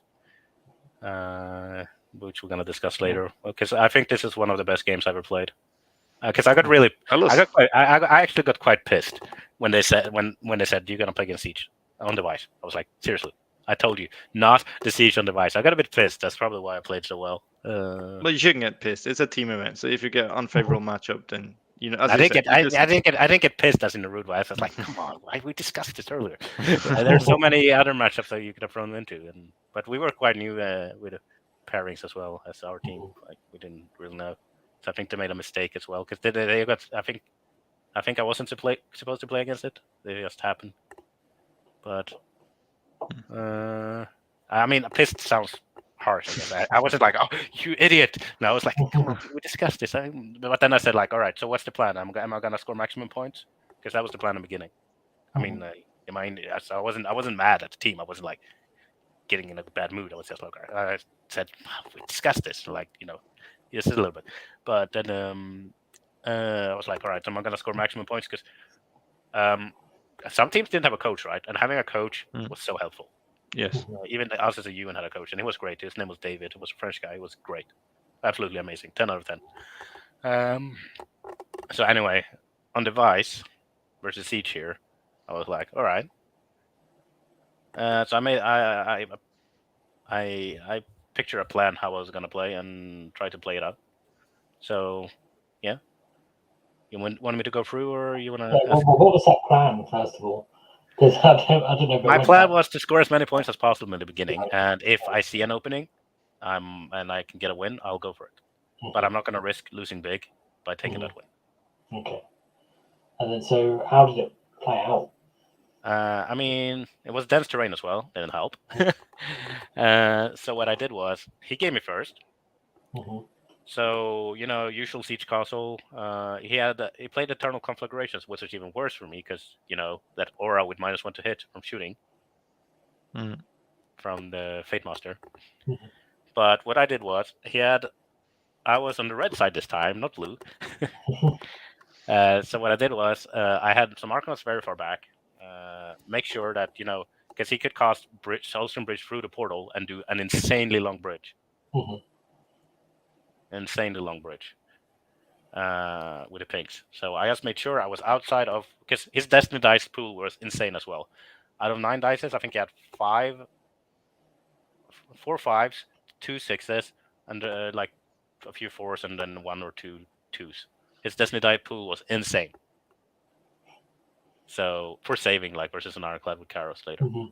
But he gave me first.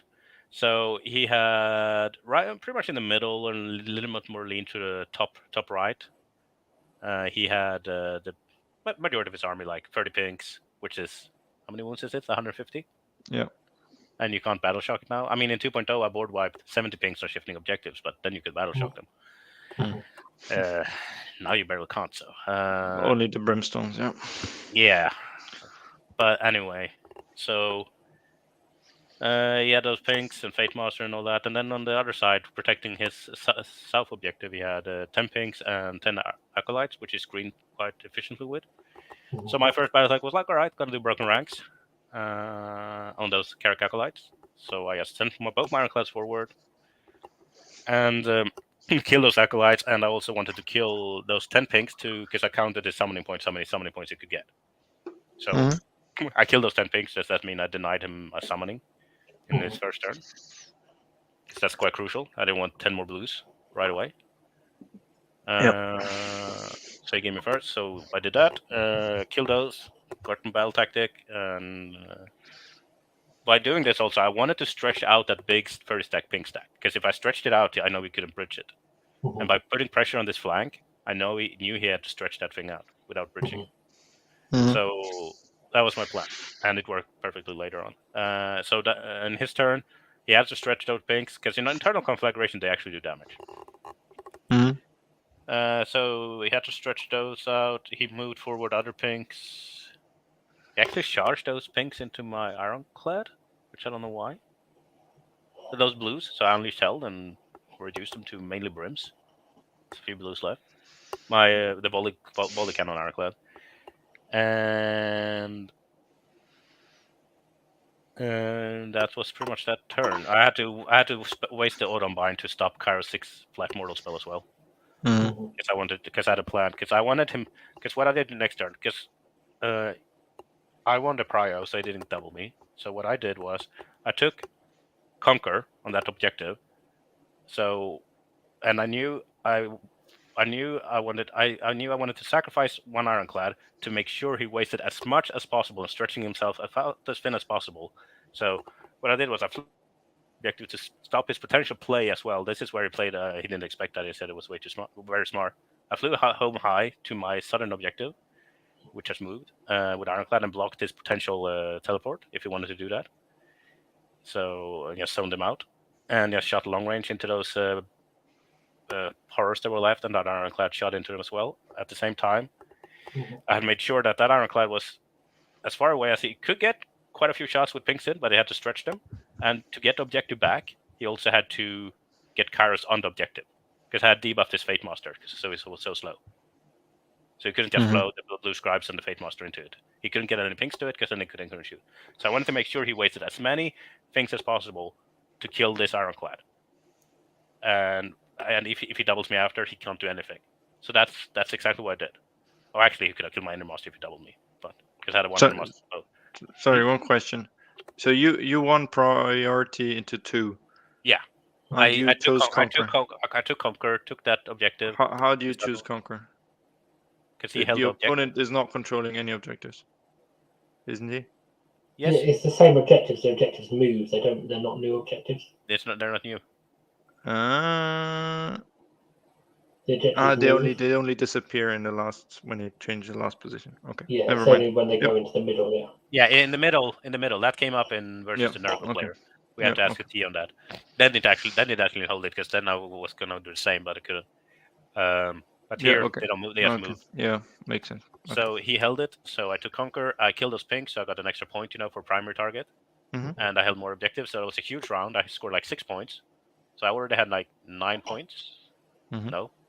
10 points, I think. Yeah, I had 4 from the first turn. Yeah, 10. So huge points. So I did that, and I knew, as I said, that now we had to move Kairos into a position. Actually, I took a timeout as well when I got this turn prio and discussed with my coach, because I could have killed Kairos, because Kairos was not in the best position. I could have killed him, but then they could have died. Because if things didn't go as planned, it would not. I think you heard Kairos in the background, because the first thing when I turned around after timeout, finest hour Kairos. So that was out of the way. Because he was not in the best position, because he had to stretch a little bit in his first turn to actually do some stuff. So and then I changed my plan completely, and that's where they said it was very smart. So anyway, so my other Ironclad was safe, and I was super protected from, because you have to make some sacrifices sometimes, right? So what he did, he had to use everything. He had to use this Kairos, change dice with Kairos. He had to get Kairos in a very bad position to get the objective back, and all of that to kill that Ironclad, and stretch his pink so far so he couldn't bridge them. So that's what he did. So he killed that Ironclad, and I knew that was going to happen. So the Endrinmaster jumped out, and then he took the objective back, so he scored, the normal 1-2. Yeah. 1-2. So he got 4 points. So he had like 7. So I already got a lead, and I was super safe from a double, because he couldn't do anything in a double.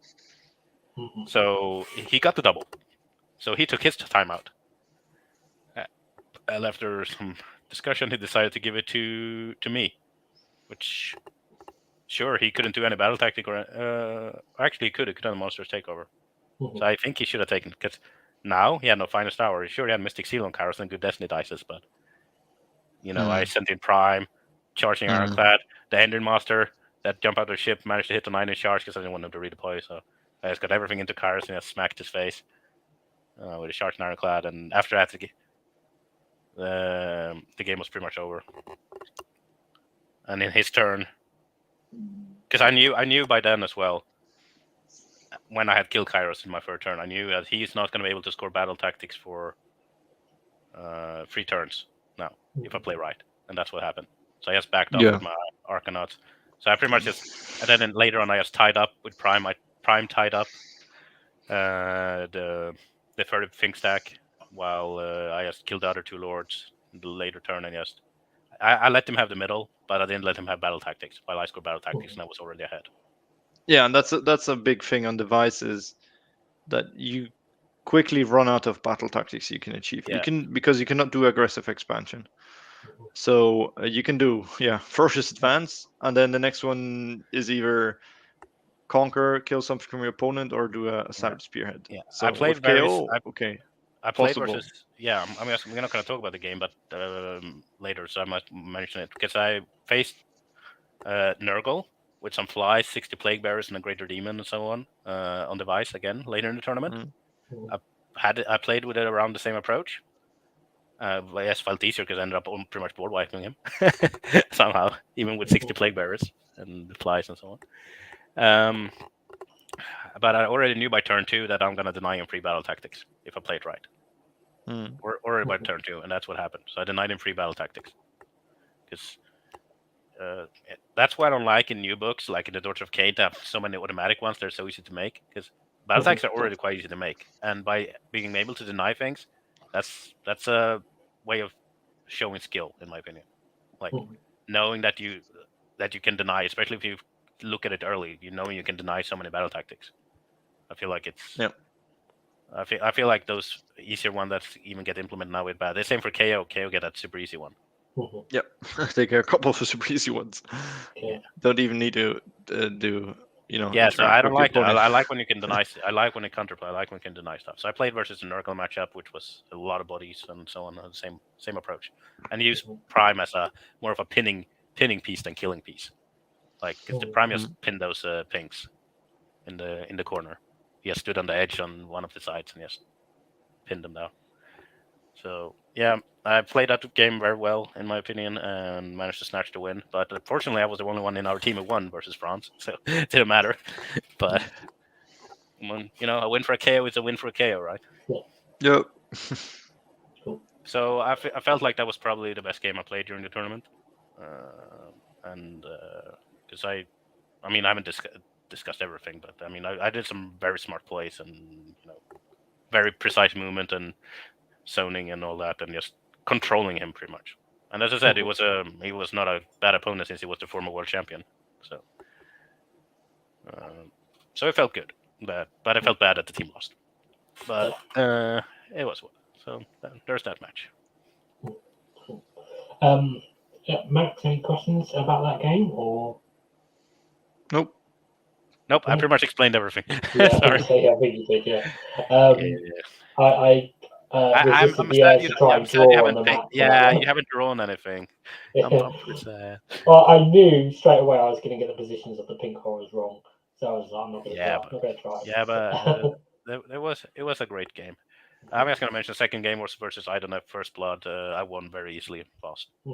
Playing versus Idenef now when the defensive eels are not played is so easy. When people run Thralls, it's like, sure, I can't do anything turn 1 because of your ritual, but then if you Thralls it or just paper. And the turtle, if the navigator does its job, it just neuters the turtle. And then I think was this game 3 or game 4? Yeah, game 3, which I mean it was quite easy win. I won real fast. I wouldn't say easy, but I mean like it turned out easy. It was a big 20-0 win. The game before that's Phil. Yes, Phil is a friend of the show, so you have to say nice things about him. Yeah, he was a gentleman, a very nice opponent. He brought his Ironclad to Prague. I bought it from him, and I took it back to Germany, so now I have 2 Ironclads. Yeah, I mean, he was a lovely opponent, and he got a bit... he got a little bit unlucky on one thing that would have not changed the game, but it was just so he could... Because in the end, I think he scored 2 points in total. I mean, 2 points in total. Because he failed like 2 6 charges with the brute, so he didn't get a battle tactic. But it wouldn't have changed that he won or anything. But it's like, I mean, it didn't reflect how the game went. So let me guess. Quarter move the Mock Russia and kill the rest. I mean, my game plan changed a bit because he had a teleport and he had plus to cast. So he actually had a very good chance of getting the spell off. But I have the order on mine for teleport. So what I did was he did the usual castle. He had lots of pigs. So my grudge target. This was on Survival of the Fittest, where you get more. You pick targets that if they kill stuff, you get more points. Yep. So, I think this is a good one for KO. That's the thing. You need to pick targets on the battlefield. So you cannot choose the Prime if he's in reserve. I know, but Endrinmaster smacks. No, I'm just saying for the viewers, because I had this before, like, oh, everyone's in reserve. Like, Living City, Fulminators are in reserve. They do not count for this. Yeah. No, but so the Ironclad's a great target, and they choose the pigs and more crush, obviously. So yeah, obviously. So what I did was my game plan changed a bit because I knew like he gave me first, so I did the usual, running 3 units, which was 2 Arcanauts and a Navigator. Those usually run together. Debuffed. So I always make sure I'm in range of that debuff, but at the same time safe. But it's such a long range, so it's pretty much impossible to dodge. So hit both. So Mokrasha was at 3.5 movement, whatever it was. My game plan changed a bit. So I managed to roll a 6 on the run on the Arcanauts on the bottom left. So I could get a very nice zoning right there and screen for one of my Ironclads, because I was playing Ironclads to the same place. So by doing that, I changed a bit. So I had some brutes, if you want to paint some stuff. So if you see in like, all right, maybe not. There's so many squares. Whatever. Yes, north I'm guessing you have some Arcanauts down here somewhere. Yeah, they ran to the left of the southwest objective. Got a nice run, so I could make a pretty good screen. Not even longer than that. They were. That's an arrow. That's an arrow. Yeah. Here we go again. No, but seriously. So what I did was I got that run, and I managed to. So he had some brutes north of that, so I wanted to be like more than around 10 away from them, so he would just have a very hard charge to make, and if he did, it wouldn't matter. But I also managed to lock up 6 of his pigs. So the thing about Iron Jaws is like they can do Mighty Destroyers, but if they're within 12, they just can charge. They can charge. They cannot move in the hero phase. So I made sure I was 11.9 away of those, and the same with brutes so far away. So that Ironclad shot on those 10 brutes, or 15, or whatever many they were. I think there were 10, right? 10 brutes. Killed 6, I think, and that Ironclad shot on the pigs who were on the top right corner. And maybe they were too far away from the more crush. I don't know. Maybe it was a mistake claim. So I shot with gold and all-out attack. I killed 3 pigs only, sadly. But I knew this was a little bit of a risk. Actually, a little bit of a risk.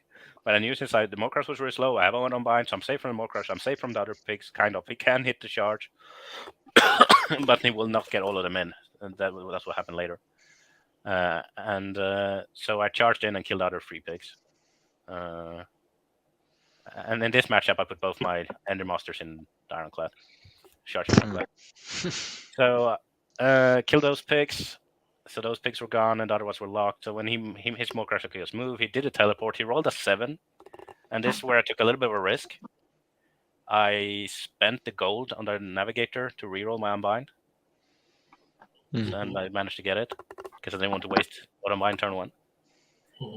So the odds were in my favor with the reroll, but so I managed to unbind that without spending an Unbind. But in his turn, he charged into. He couldn't, you do the Mighty Destroyer move. So he has a normal move. And then he charged into Ironclad with a few pigs. He got to hit with 3 of them. Did some damage, not a lot. And then I got the cryo. He didn't double me. And I just debuffed the Mokrash again.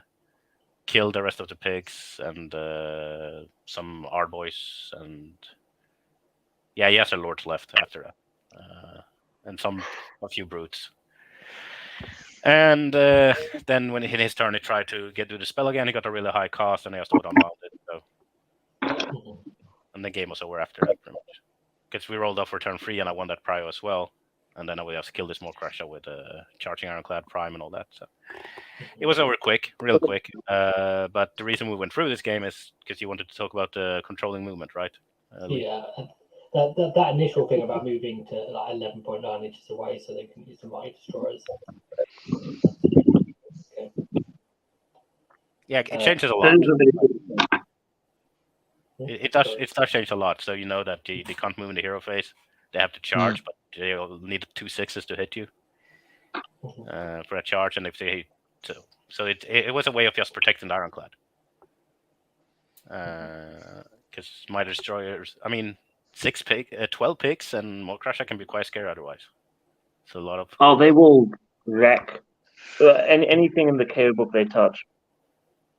Yeah, but I mean, as I said, I mean, if you control it, and the same way, like if he would have got the double and charged my Arkanauts with my screening Arkanauts with the brutes, they would just have died to Unleash Hell by the volley cannon Ironclad. So I felt pretty safe and in a dominant position because of that first turn when I managed to tie them up. And yeah, that was it pretty much. It was a quick game, quick 20-0. But it felt like I was playing a filthy 2.0 KO, you know, just shooting everything. Yeah, I like mixing in other dwarves, but it's what it is. When you play with double Ironclad, I mean, you shoot stuff. And you can't feel bad about it, I guess. I still like to charge stuff with Ironclad. And the game before, I killed a turtle by charging into it. So, you know, gotta charge Ironclad. So always be charging. Yeah, it doesn't matter if it's a more crusher or anything. You just charge it in. But yeah, so game was over quickly. I mean, the reason I think like since I got to tie up those, so I couldn't move them with the Mighty Destroyer, that changed a lot. And then Navigators just completely neutered the more crusher. More crusher, that big base moving 3 inches is. Yeah, and then not happy. when I have Odin Bind for the teleport, so it's it is. Another point with those big bases, I don't know if it's been talked about. Have we said about the impassable terrain yet? No. We mentioned about the terrain density, but yeah. Yeah. There were some impossible terrain. The thing about Worlds was that they were using like an alternate terrain pack where terrain was considered garrisonable and/or impassable. Just starting like basic terrain on the board was garrisonable and/or impassable, which was a big problem, especially for these big base models. Even if they could fly, you could really use that terrain to your advantage. Yeah, that's kind I did that in a lot of games, actually. I did that with Fast Leaders so much. I always chose dense terrain, and then I had the forge, so my terrain piece, and then the firewall. I blocked off entire sections of the board not to get charged. I mean, as I was using Doc, you put Morathi in a big 100 mil base in one of those little gaps and go, cool. What are you going to do? Kill Morathi? Yeah. Fun. No, I used it more for just bully fat bases. Like, oh, you all right? So I zoned you out here. All right, so you won't be able to fit here if you charge anyway. So yeah. So but no, yeah, I always use that terrain to my advantage. It adds a whole new tactical depth. I loved having impassable terrain. I always use terrain. I always use terrain to my advantage. To especially versus big bases like more crushers, dragons, and so on. I usually say that I'm fat shaming them when I'm because you can't fit your fat base through here. Like you won't be able to do this, then do that. I always play it like that. There's a very sad Norwegian Glotkin that didn't participate in the game for 3 turns because he could not get past anywhere. Yeah, so I'm going to try for impassable terrain in as many Australian tournaments as I can because I think it's fantastic. And but even if it's not impossible, like you can use terrain to your advantage, or you can just use big bases to your advantage. Like the way you can zone big bases is insane. Like since they have to end 3 out of you, like if they want to move, you can just zone them out completely. You can just leave big gaps, and they can't get through anyway because they're too big. Like those 6 millimeter bases. The same with if they want to charge you, like even if they're flying, they can't fit their base because they're too fat. Like you can just zone so well. Like giants, for example, even with their long checks, they're so easy to zone out because their bases are so huge. Like, all right, so I know you can move 10, but technically you can only move this and then you want to charge, but you can't because you charge what you want because you have to be outside of free. So it's AOS is a movement game. And I usually try to exploit it as much as possible, like punish people and to take advantage of mistakes when it comes to movement, like and just take advantage of big bases and so on. That's what I like doing. Now we got off topic, but It's your fault, Alex. We did. Look, it's a very important aspect of competitive play. It's a very important aspect of competitive play, like movement, like knowing the movement and knowing how to exploit it and make it hard for your opponent. And 100%. Yeah, it's especially as KO is probably one of the biggest strengths if you want to play it well. KO well, knowing as well how to use your Arkanauts and so on, not just shooting things. Well, it works as well for some people, but but yeah, I mean, always exploit the movement, not cheating, but exploit like the advantages you can get that are in the rules. Always do it. But yeah, that match was over pretty quickly. Yeah. Okay, let's move on to one more game to talk about, which was against Daughters of Cain. Yeah. So, good timing. I was going to briefly mention also played versus the game before this. I played versus Lumineth, First Blood. Not a lot of things to say. That played quite poorly, but if you know what you're shooting at versus Lumineth, you're fine. Prime came in, 7 attacks, all out attack, killed one attack went through, killed 3 sentinels. The turn after, all 7 attack hits, and they killed the rest. Fucking Prime, man. For the firing admirals, who might not be aware, what do you shoot at with Lumineth? What do you target?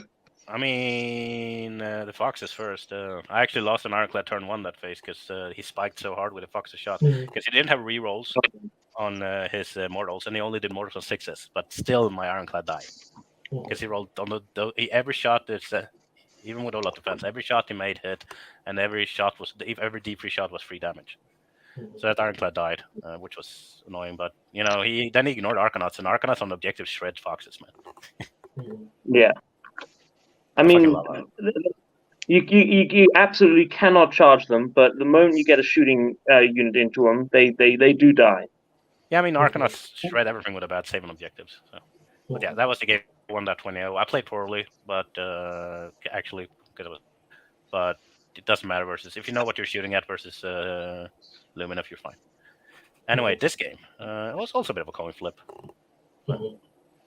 Yeah, I mean, there was a bit of a coin flip which one of those two games to choose because they were quite similar.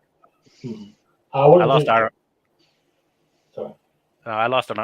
They played out quite similar as well. I lost an Ironclad and the charging Ironclad turn 1 on this one as well.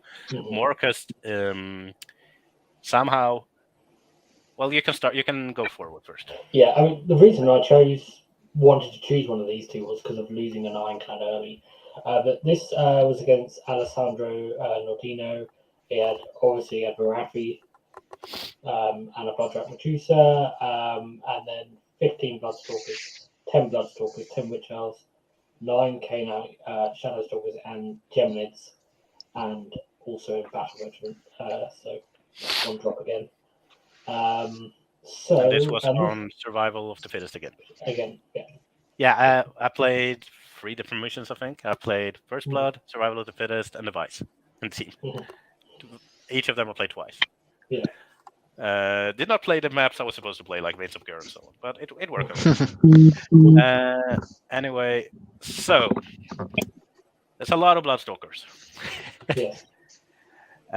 They were obviously his Prime Hunters together with Big Marathi, so lots of points for me to be scored, especially with Prime Hunters, like killing a 15 stack gives 3 points, killing the 10 stack gives 2, killing Marathi gives 1.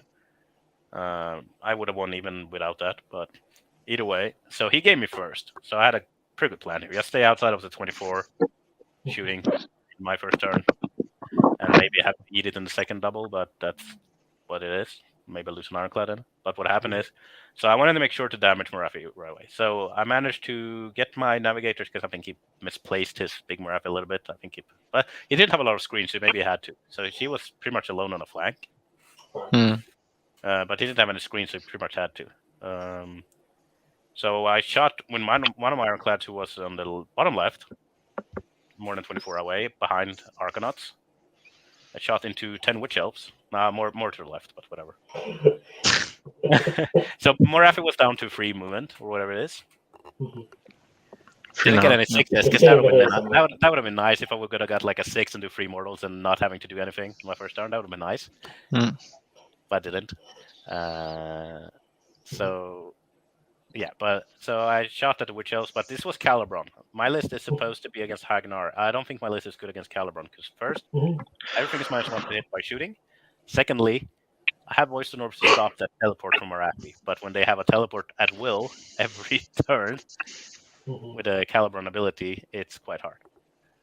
Yeah. So, luckily, we're not going to have to deal with those dirty Kharadrans ever again, because they lost that ability. yeah, but either way, so I shot one of the Ironclad with a volley cannon and the torpedoes into 10 Witch Elves. I killed 4 Witch Elves. Ugh. But -1 to hit without all out attack. So not the best. I did Ferocious Advance. No, I didn't. I think I did Aggressive Expansion first, actually. Yeah, I did Aggressive Expansion first. So I just took objectives. My other Ironclad, the Charge Ironclad, was screened up north by 10 Arkanauts.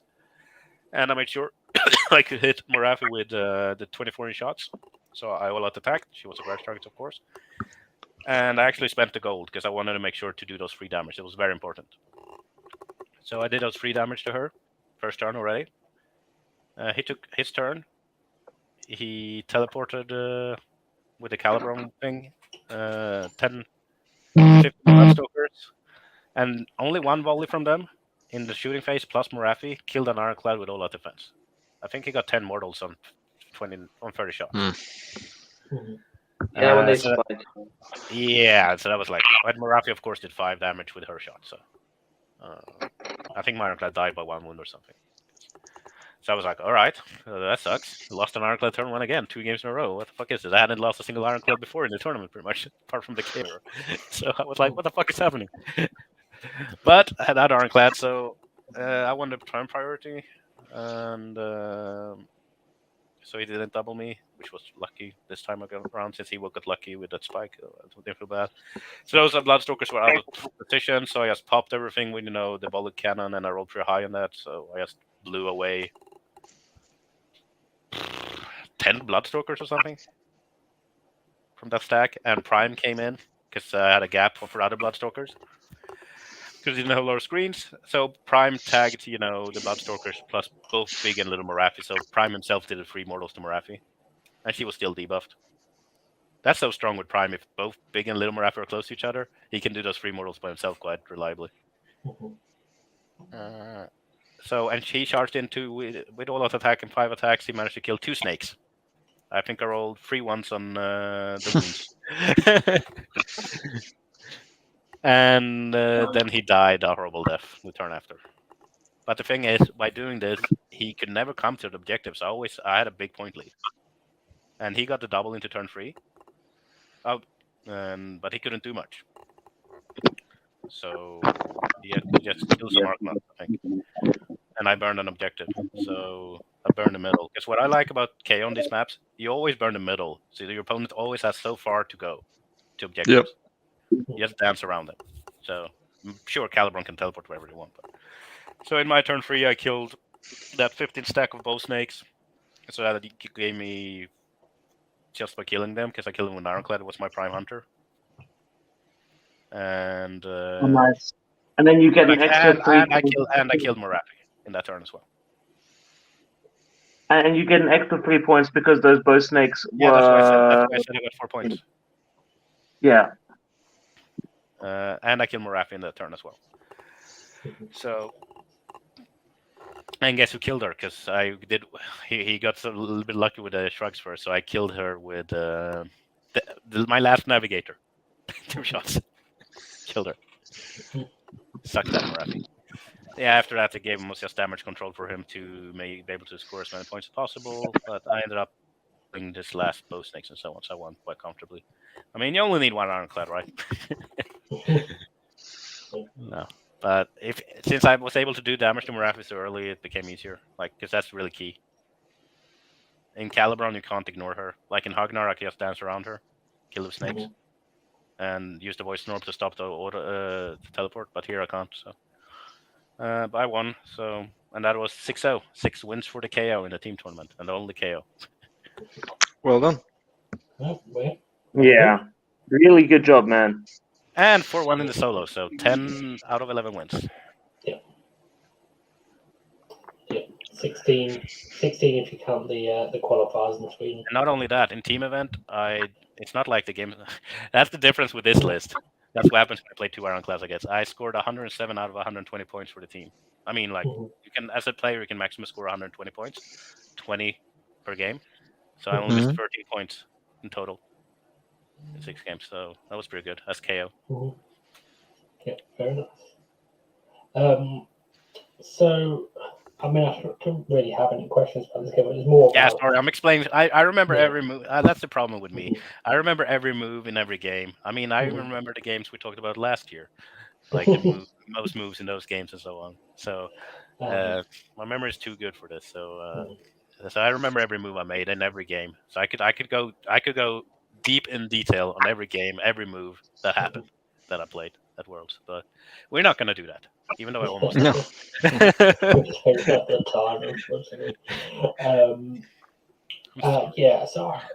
include this one because it's a simple game, but I wanted to include one where you... Oh, Quan's gone again. Where you had to overcome adversity from losing an ironclad quite early.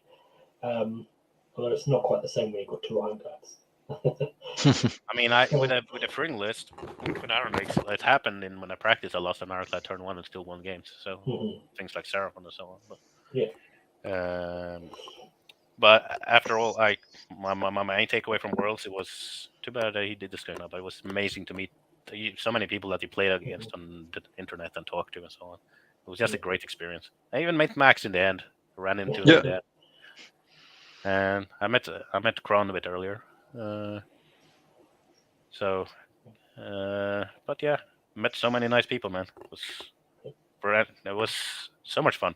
It's already been 2 weeks since it ended. Yeah, it has been. Yeah. So I assume we'll be going back next year then. Yeah, probably. And you alluded to it earlier. We don't know if it will be happening, but maybe as Team TTS. Oh yeah, it's just a rumor. I said we weren't going to discuss about it. It's just me and Pask, a guy who organizes tournaments. But I'm still bound to Team UN, maybe. If it's going to be, or even Team Sweden wants me as well. So maybe. But if it's a choice between Sweden and UN, who will it be?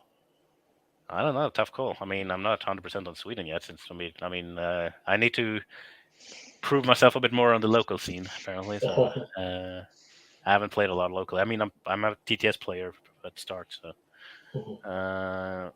But no, it was just a fun idea. Me and Pask had a guy who is called Marty, a guy who organizes a lot of TTS tournaments.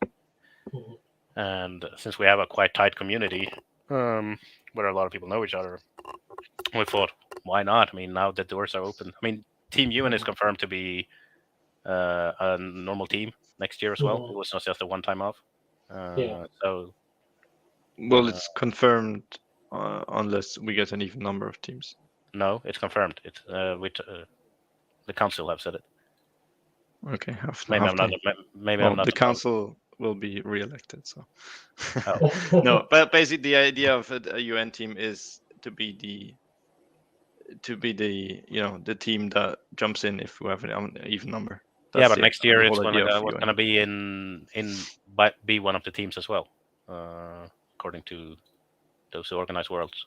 Okay, we'll see. I have not heard something about this, but yeah. Are you part of the council? No, but I am a captain, so I'm involved in the whole discussions. Hey, you know nothing. You didn't even bring KO. No, either way, I mean, great people in the team. But I brought you on the show, so. You forced me. You blackmailed me with a dice. You took it. You took. Yeah, I mean, it was a golden dice. I'm a dwarf player. I mean, it was golden dice. I had to take it. The gold.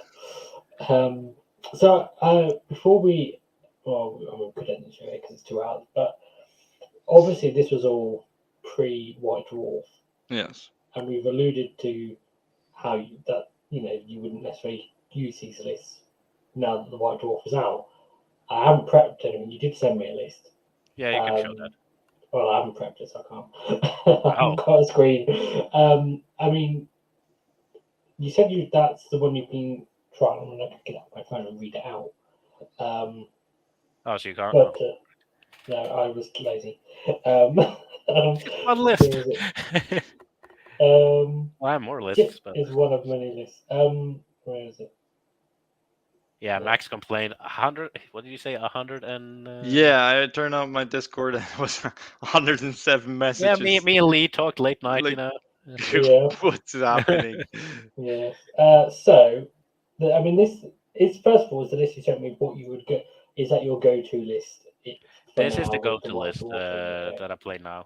Okay, so if you're taking notes at home and you want to know what Mac is going to use going forward, maybe you can post it. Maybe I can just copy it and post it in the chat. Yes. Where is it? Yeah. It's not too far up. I mean, the last one. Lee has, yeah, it's the one in 1928 list. Okay. Well, while he's doing that, I'm going to read it out. So it's Barak Thryng, obviously. It can be played with a custom Skyport and get a chemist and some other stuff to get all the juicy artifacts. Yeah. Endrinmaster with Dirigible Suit is the general. Supremely stubborn, obviously. Grudgehammer. And then a Navigator with the Flarepistol. And then another Navigator, an Endrinmaster on foot. An Admiral with the Arcane Tome. And then Celestial Prime. The Arcane Tome can be swapped around to an Endrinmaster. Yeah. 2 units of Arkanauts, just 10s. 1 unit of 9 Sky Wardens with 3 body guns, 1 Skyhook and 2 grapnel launchers. An Ironclad with the Skyhook and Battle Ram combo. And then the battalions are Hunters of the Heartland, Commander Entourage, and Warlord to get the extra artifacts. Yeah, I can't post it in the chat, it's too long. This is the list I've mainly played in the qualification as well. Well, I'll put it in the video description after the show. Just a quick note: it can be swapped with riggers, can be swapped in, but I feel like Skywardens are really desperate for the triumph, so that's why it's such low points. It's 1920 points with Skywardens. We'll go up to 1965. 65, yeah. If you use riggers. But Skywardens fully buffed are just mental. They melt anything in the game. So okay, so you have a Skyhook and 2 grapnel launches on the Skywardens. Why not drilled? Oh, why do I have to explain this every time? I hate D3 damage. It's the first time I asked. I hate D3 damage. Okay. I just do. Okay. But free rent. I know, but I like the utility of grapnel launchers. So people, there are a lot of 4-up rallies now. So I like that people can't retreat.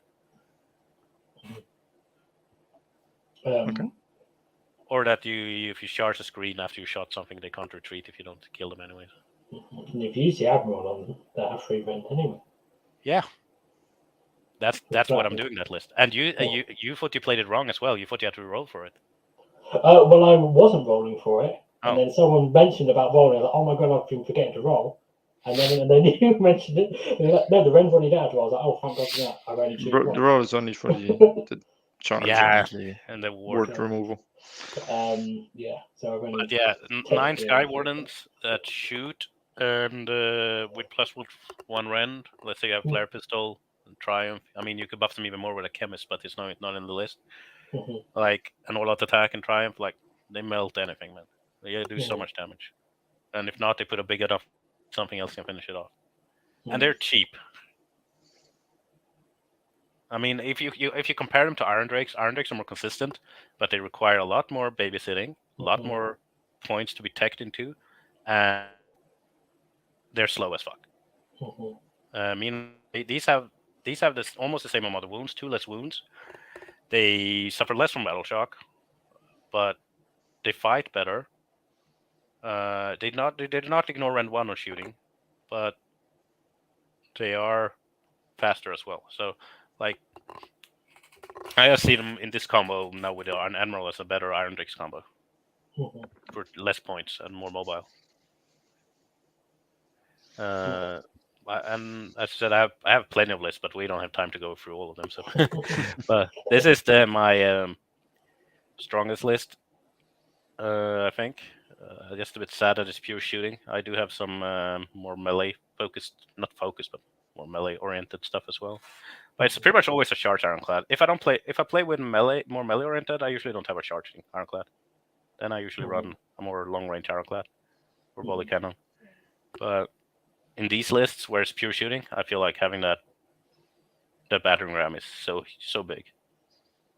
And I feel like I can't play without Prime. Even though he whiffs from time to time, he's always there, you know. I was about to ask you about him because I've already asked you about him when we were in our 107 messages, but for the benefits of the show, I was wanting to ask that. So what are the reasons why you feel like you can't take him out of the list even though he whiffs a lot? I mean, it's probably just a consensus that he whiffs a lot because he actually, all in all, it feels like he whiffs a lot because when he whiffs, it actually feels like, because other units whiffs as well, but when he whiffs, it hurts. Because you've been waiting 2 or 3 turns for him to come in.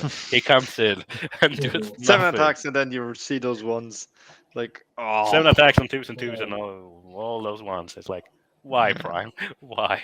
He probably doesn't do more than other units. It's just the feels when he does it. But he is 325 points for such a big threat. And as I said, like he can come in even on turn 2. He has 5 attacks and he's pretty strong. And he's not only good at killing stuff. He's good at stealing objective. He's good at pinning stuff because he's tanking now with his Warp Ward. He's good at just forcing the opponent to play carefully because they know they can have a Prime behind their backlines. Yeah.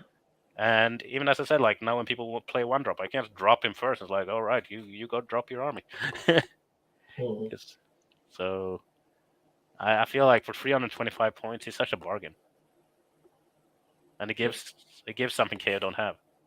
Sure, you can pick dragons and all stuff, but I feel like dragons have more weaknesses than he does. So I like him. I mean, he's not always amazing, but I like him. And he's not expensive. He's relatively survivable as well. Now with a 4-up. I mean, I used him in 2.0 as well. Then he didn't have a 4-up ward. It was quite squishy. Then it was a glass cannon. But I mean, I guess the only reason I'm not using him at the moment, because I was using him in 2.0, was because of dragons. They just come in and stole my. Yeah, but dragons, I mean, they're overrated. Yeah, they are. See my list I'm playing now They in the die way tournament. too quick. Actually, I'm playing Krondys in a list now where I'm might go 5-0. I have the last game tomorrow. Krondys, Hammerers, Iron Drill, some other stuff, and Hallowheart. It's a bit of a weird list, but it's actually pretty strong. I played that a while. But yeah, so I feel like Prime. I mean, I don't know what your guys thought about Prime is, but I feel like he is the best ally you can have in KO. If you don't count like for Hearthguard, so on, if you want to play something like that, but in Thryng stuff. I'd say he's a very good ally. If he's the best, I feel like he's better than dragons. Yeah, I personally haven't played with dragons. So what other ally would you say is better? I mean, I'm not sure. I still think there's some way for a Rune Smiter or Magma Dwarf in Thryng to have a curse beacon, but I haven't figured out how to use it yet. Nah, it's too squishy, man. You don't have another squishy. It's too expensive to squishy for that. You pay more than you pay for Prime. It's always good to have a priest. It's always good to have a priest, yes, but as one expensive priest who doesn't, it's not going to do a lot. Well, as I said, I need to try it. Maybe I'll find a way. But so that's one thing floating about. I mean, played Prime. I had a very fun list I played before they fixed the FAQ for Battlesmith. I had like 30 Arkanauts, 9 more than so on. Yeah. In custom Skyport where Arkanauts could run and shoot once per battle. So yes, when you buff them up and yes, deleted stuff with a Daka. Felt like I was playing Orcs in 40k. I can Daka. Like, I think the Rune Lord is a very good ally. The Rune Lord is a great ally. He's, I mean, just ally in a Rune Lord and just to have him as a good Dispeller as well. Yeah, that's the thing. +2 Dispel. Yeah. And if you do it in Thryng, you can even give him Marking Tome if you want to give him a Wizard as well, but that's stupid. It's almost a month too early to have this conversation because with the GHB going out, it will change things a bit. Yeah, it will change a few points. What's your guys' expectations? I think they should clear out the garrison rules and all that, and they won't. They won't because they haven't for 5 years. Why would they start now? It's weird. I mean, they changed them with 3.0, but they put them in the core rules again, so and they're not going to change. I don't know. I'm afraid they're going to change triumphs. They might change triumphs again. Yeah. I mean, triumphs are worse now than were in 2.0 for KO. So They're much worse. I mean, there's so only one rerollings. Or so much reroll full saves now. Woo! Please. Yeah. I don't think I can try to. Imagine reroll full saves now, and you play like custom Skyport, and you get those D3 extra gold and Ironclads. So the Ironclad has 2 gold. It just wouldn't die. But owned by mortals. Yeah. But yeah, and then I think Gunholder should go down. I think Frigate should go down. Yeah, frigates have always been too expensive for the. Especially now with the weird. The limitations of what you can put inside. Yeah, and there should be 11 models to begin with. Yeah, it should be a hero and a 10-man unit. Yeah, and the garrison rule should change, and it should drop some points. Thunderers should probably come down a bit. Yeah, Thunderers. Yeah, I think Thunderers are too expensive for what they do. Yeah, they have a place with their extra shot if they get charged, so they're perfect for Unleash Hell in theory, but they're just too expensive. Yeah, and they have to die too quickly. And now, when you can't stack -2 hit now, so I mean, before you could have a chemist plus. Yeah, I mean that's still good. -1 to hit is still good. Yeah, since it takes out the all-out attack, but I think like otherwise, engine riggers could go down a little. They could, but I think 110. it's good that they have the distinction between Skywinds and Endrinharness because they have the heal, and the heal is so much better. Yeah. Yeah, but 120 is a bit too much. And poor Brock. It is. Brock. Yeah, I mean, help. Brock, please. Brock. And we can't complain about the Admiral for once. We cannot complain. No, we cannot. The Admiral's pretty good for his points. I'm afraid he might go up in points. The Admiral, I can see him going up to like 140. Yeah, 150. I hope not. I can see it. Navigators. The utility. Navigators. For once the game ability, so. That you have to roar in some occasions. I mean, he's a good combat hero. Navigators are our heroes in the book, though, in the current meta. Navigators are Navigator could go up. They are what dictates the current meta for KO. Like when you play against. The thing is, there's not too much KO in the meta, so maybe we slip under the radar. I think they're too good for 95 points. When you face stuff, they can actually debuff. Yeah, I mean that's what we said when they dropped him to 95. Like. I think Chemist is fine for its points. Like Chemist is fine. Endrinmaster with Endrinharness is fine. Dirigible Suit is good for 180. Yeah, I can see Brock, but Brock is just the whole keyword is just bananas. It's just useless in NAR. Which is sad. I just hope that the Dreki Flint will be good. Huh? And he will not be. Yeah, has points, and if they give. Although he is from Mornar, isn't he? Yeah. So, well, let's see. Let's hope he's not Mornar locked. Like his ability is KO. Oh no, you don't. Mornar. Oh, I thought you meant the Cursed City one because that's Mornar. But you meant the new one? No, the new one is also from Mornar. Seriously? Why is everyone from Mornar? Because they're pirates and I hate when they are city locked. I mean, it's annoying. Think about Ironclads. Maybe down a few points. 450. There is a weird place where I would pay more for them, but I would rather they come down because they just do things that other things in the Ironclads 300 points each. Let's go. 5 Ironclads in a list. 3 Arkanaut Admiral, 2 Navigators. Well, that's if they want to push sails, maybe. No, the critique I have of the price of an Ironclad is that 2 Stormdrake do more. They count as more. Ironclad counting as 5 models, please. That's something. And it just costs more, so that can't be. I mean, an Ironclad should count as 5 490 couldn't. It should be somewhere around. The biggest. It probably has to stay above 400. If not, you'll see it as an ally somewhere. Yeah, definitely 400 plus. I was kidding with 300. Then so, you can hit 5 Ironclads. But I can see it at 450. Yeah, 450. Seems fair. I mean, it's more expensive than an Incarnate. Well, look, as I said, it's like this weird thing. I would, if it went up in points, I would still put it in a list. Yeah. But what else are you gonna put in a list in KO? Exactly. That's awkward thing with the Ironclad. If to make frigates better, I mean, I think we just need new war scrolls if you want to more change better, cheaper gun holders. So you have an army of like 3 gun holders and all the balloons. Yeah, I mean, I love playing with gun holders before, but they're too expensive now. Yeah, they are a bit expensive. But if they fix the garrison rule, though, I feel like because right now the only way I do play Ironclads is I just have lords in it. I don't use the transport rule apart from lords. Would you stick in Arkanauts to have a bodyguard for the admiral? I done that. Depending what I face, depending what I play. You kind of need the transport rule now to get those easy back tactics in some ways. Yeah, we need to jump in. Yeah, but jump out and run around the boat and score all the bad tactics. I usually have 3 guys in the boat anyway. So. Yeah. Especially now with Admiral, my charge clad hits even harder. But yeah, he slaps in combat. Oh yeah, he slaps. But what I was gonna say, like we discussed list, I think sadly for us KO players right now, the Incarnate is very good. On Admiral with the it's interesting. The tournament I've been today to was won by a Sons of Behemoth with an Incarnate. Yeah. I think it's that was really fun. Points. Yeah. But for KO, it's too expensive. 400 points. It's almost an Ironclad. It's too expensive.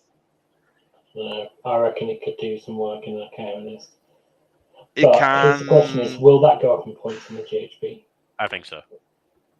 And will dragons go up in points? Or actually, maybe not in this GHB, but yeah, dragons. Or they will lose the hero face movement.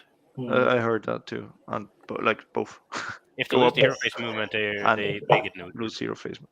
It's still dragons are still stupid because you can just move them all forward. You roll a lot of d6s, and if you roll well, you just dealt like 50 multiples. Yeah, but I mean it's not. It's just like some skillful play, right? So.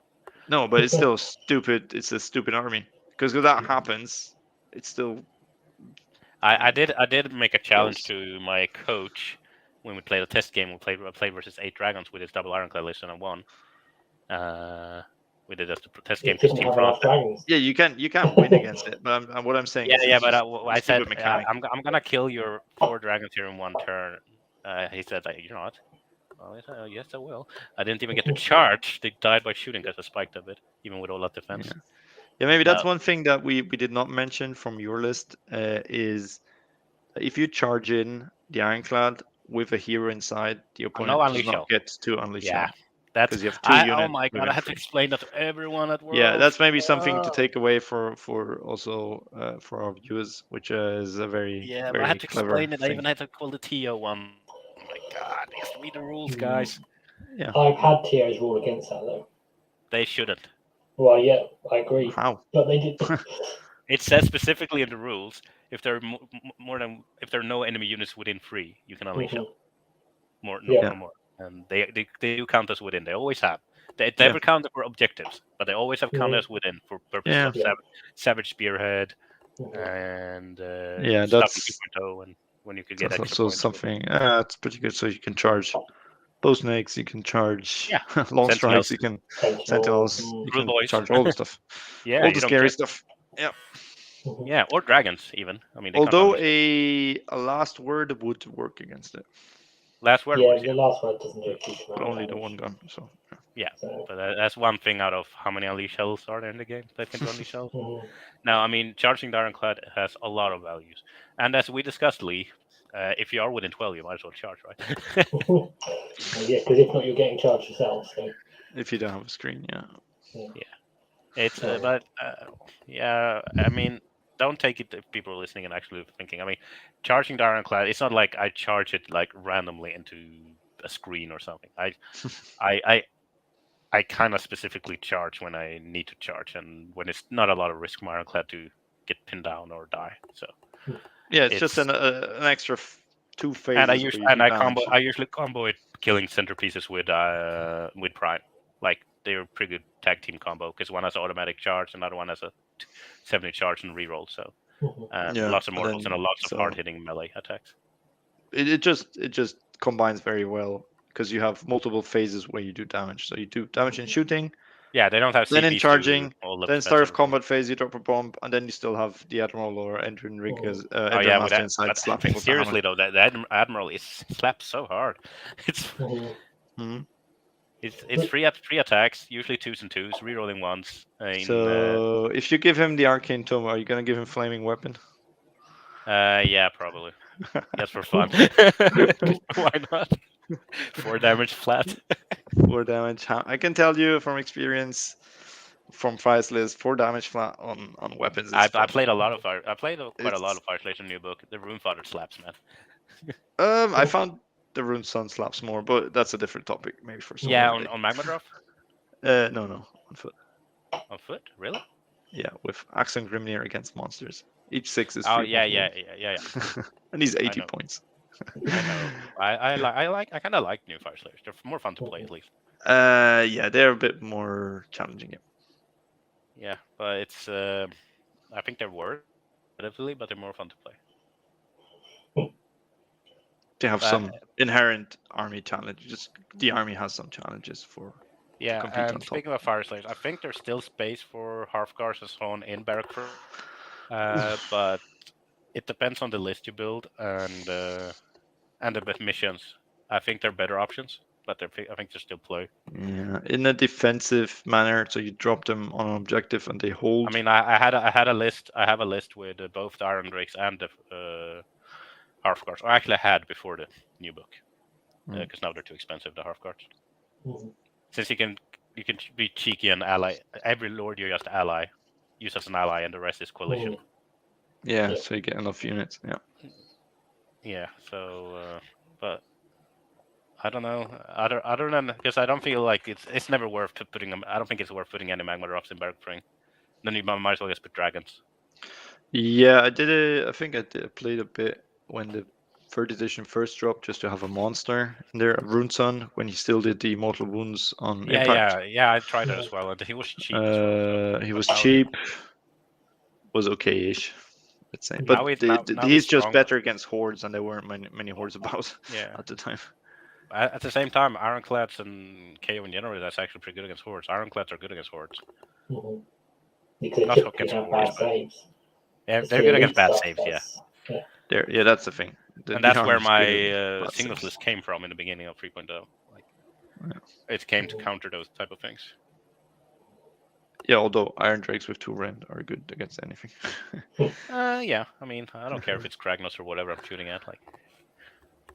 It's extra spicy if you would have had the curse on, but you can't cast both of them, sadly. Yeah. But they bring the weight of dice. But I have some love for hammers. They do so much damage, but hammers. They have the same problem that Graveguard have. They need to be hitting, not get hit. If they get hit, they just fall apart. Yeah, but I only play.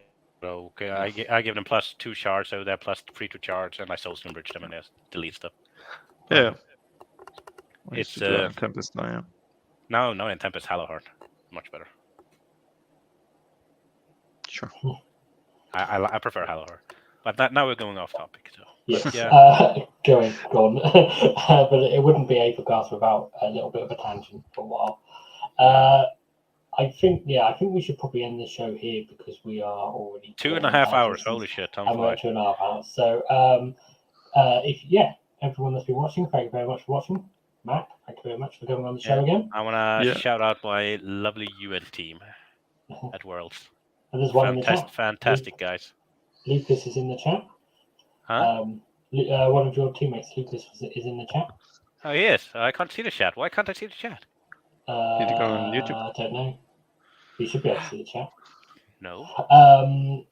Okay. Now I can. Lucas, how are you doing, my man? Max as well. Thank you very much. And Kron for the brief couple of moments you won. Before we had technical difficulties. So if you like the show, please hit like, please subscribe for future KM Warhammer content and our Admiral Kron has put some Nurgle diseases into our phones, so webcams are not working properly. And don't forget if you want to get some Aethercast dice, that they are back on sale now. There is a link somewhere. I'll put the link. Shameless advertisement. Thanks for watching, everyone. Thanks for joining us. Thank you. Goodbye. Thanks for having me as well. Bye-bye.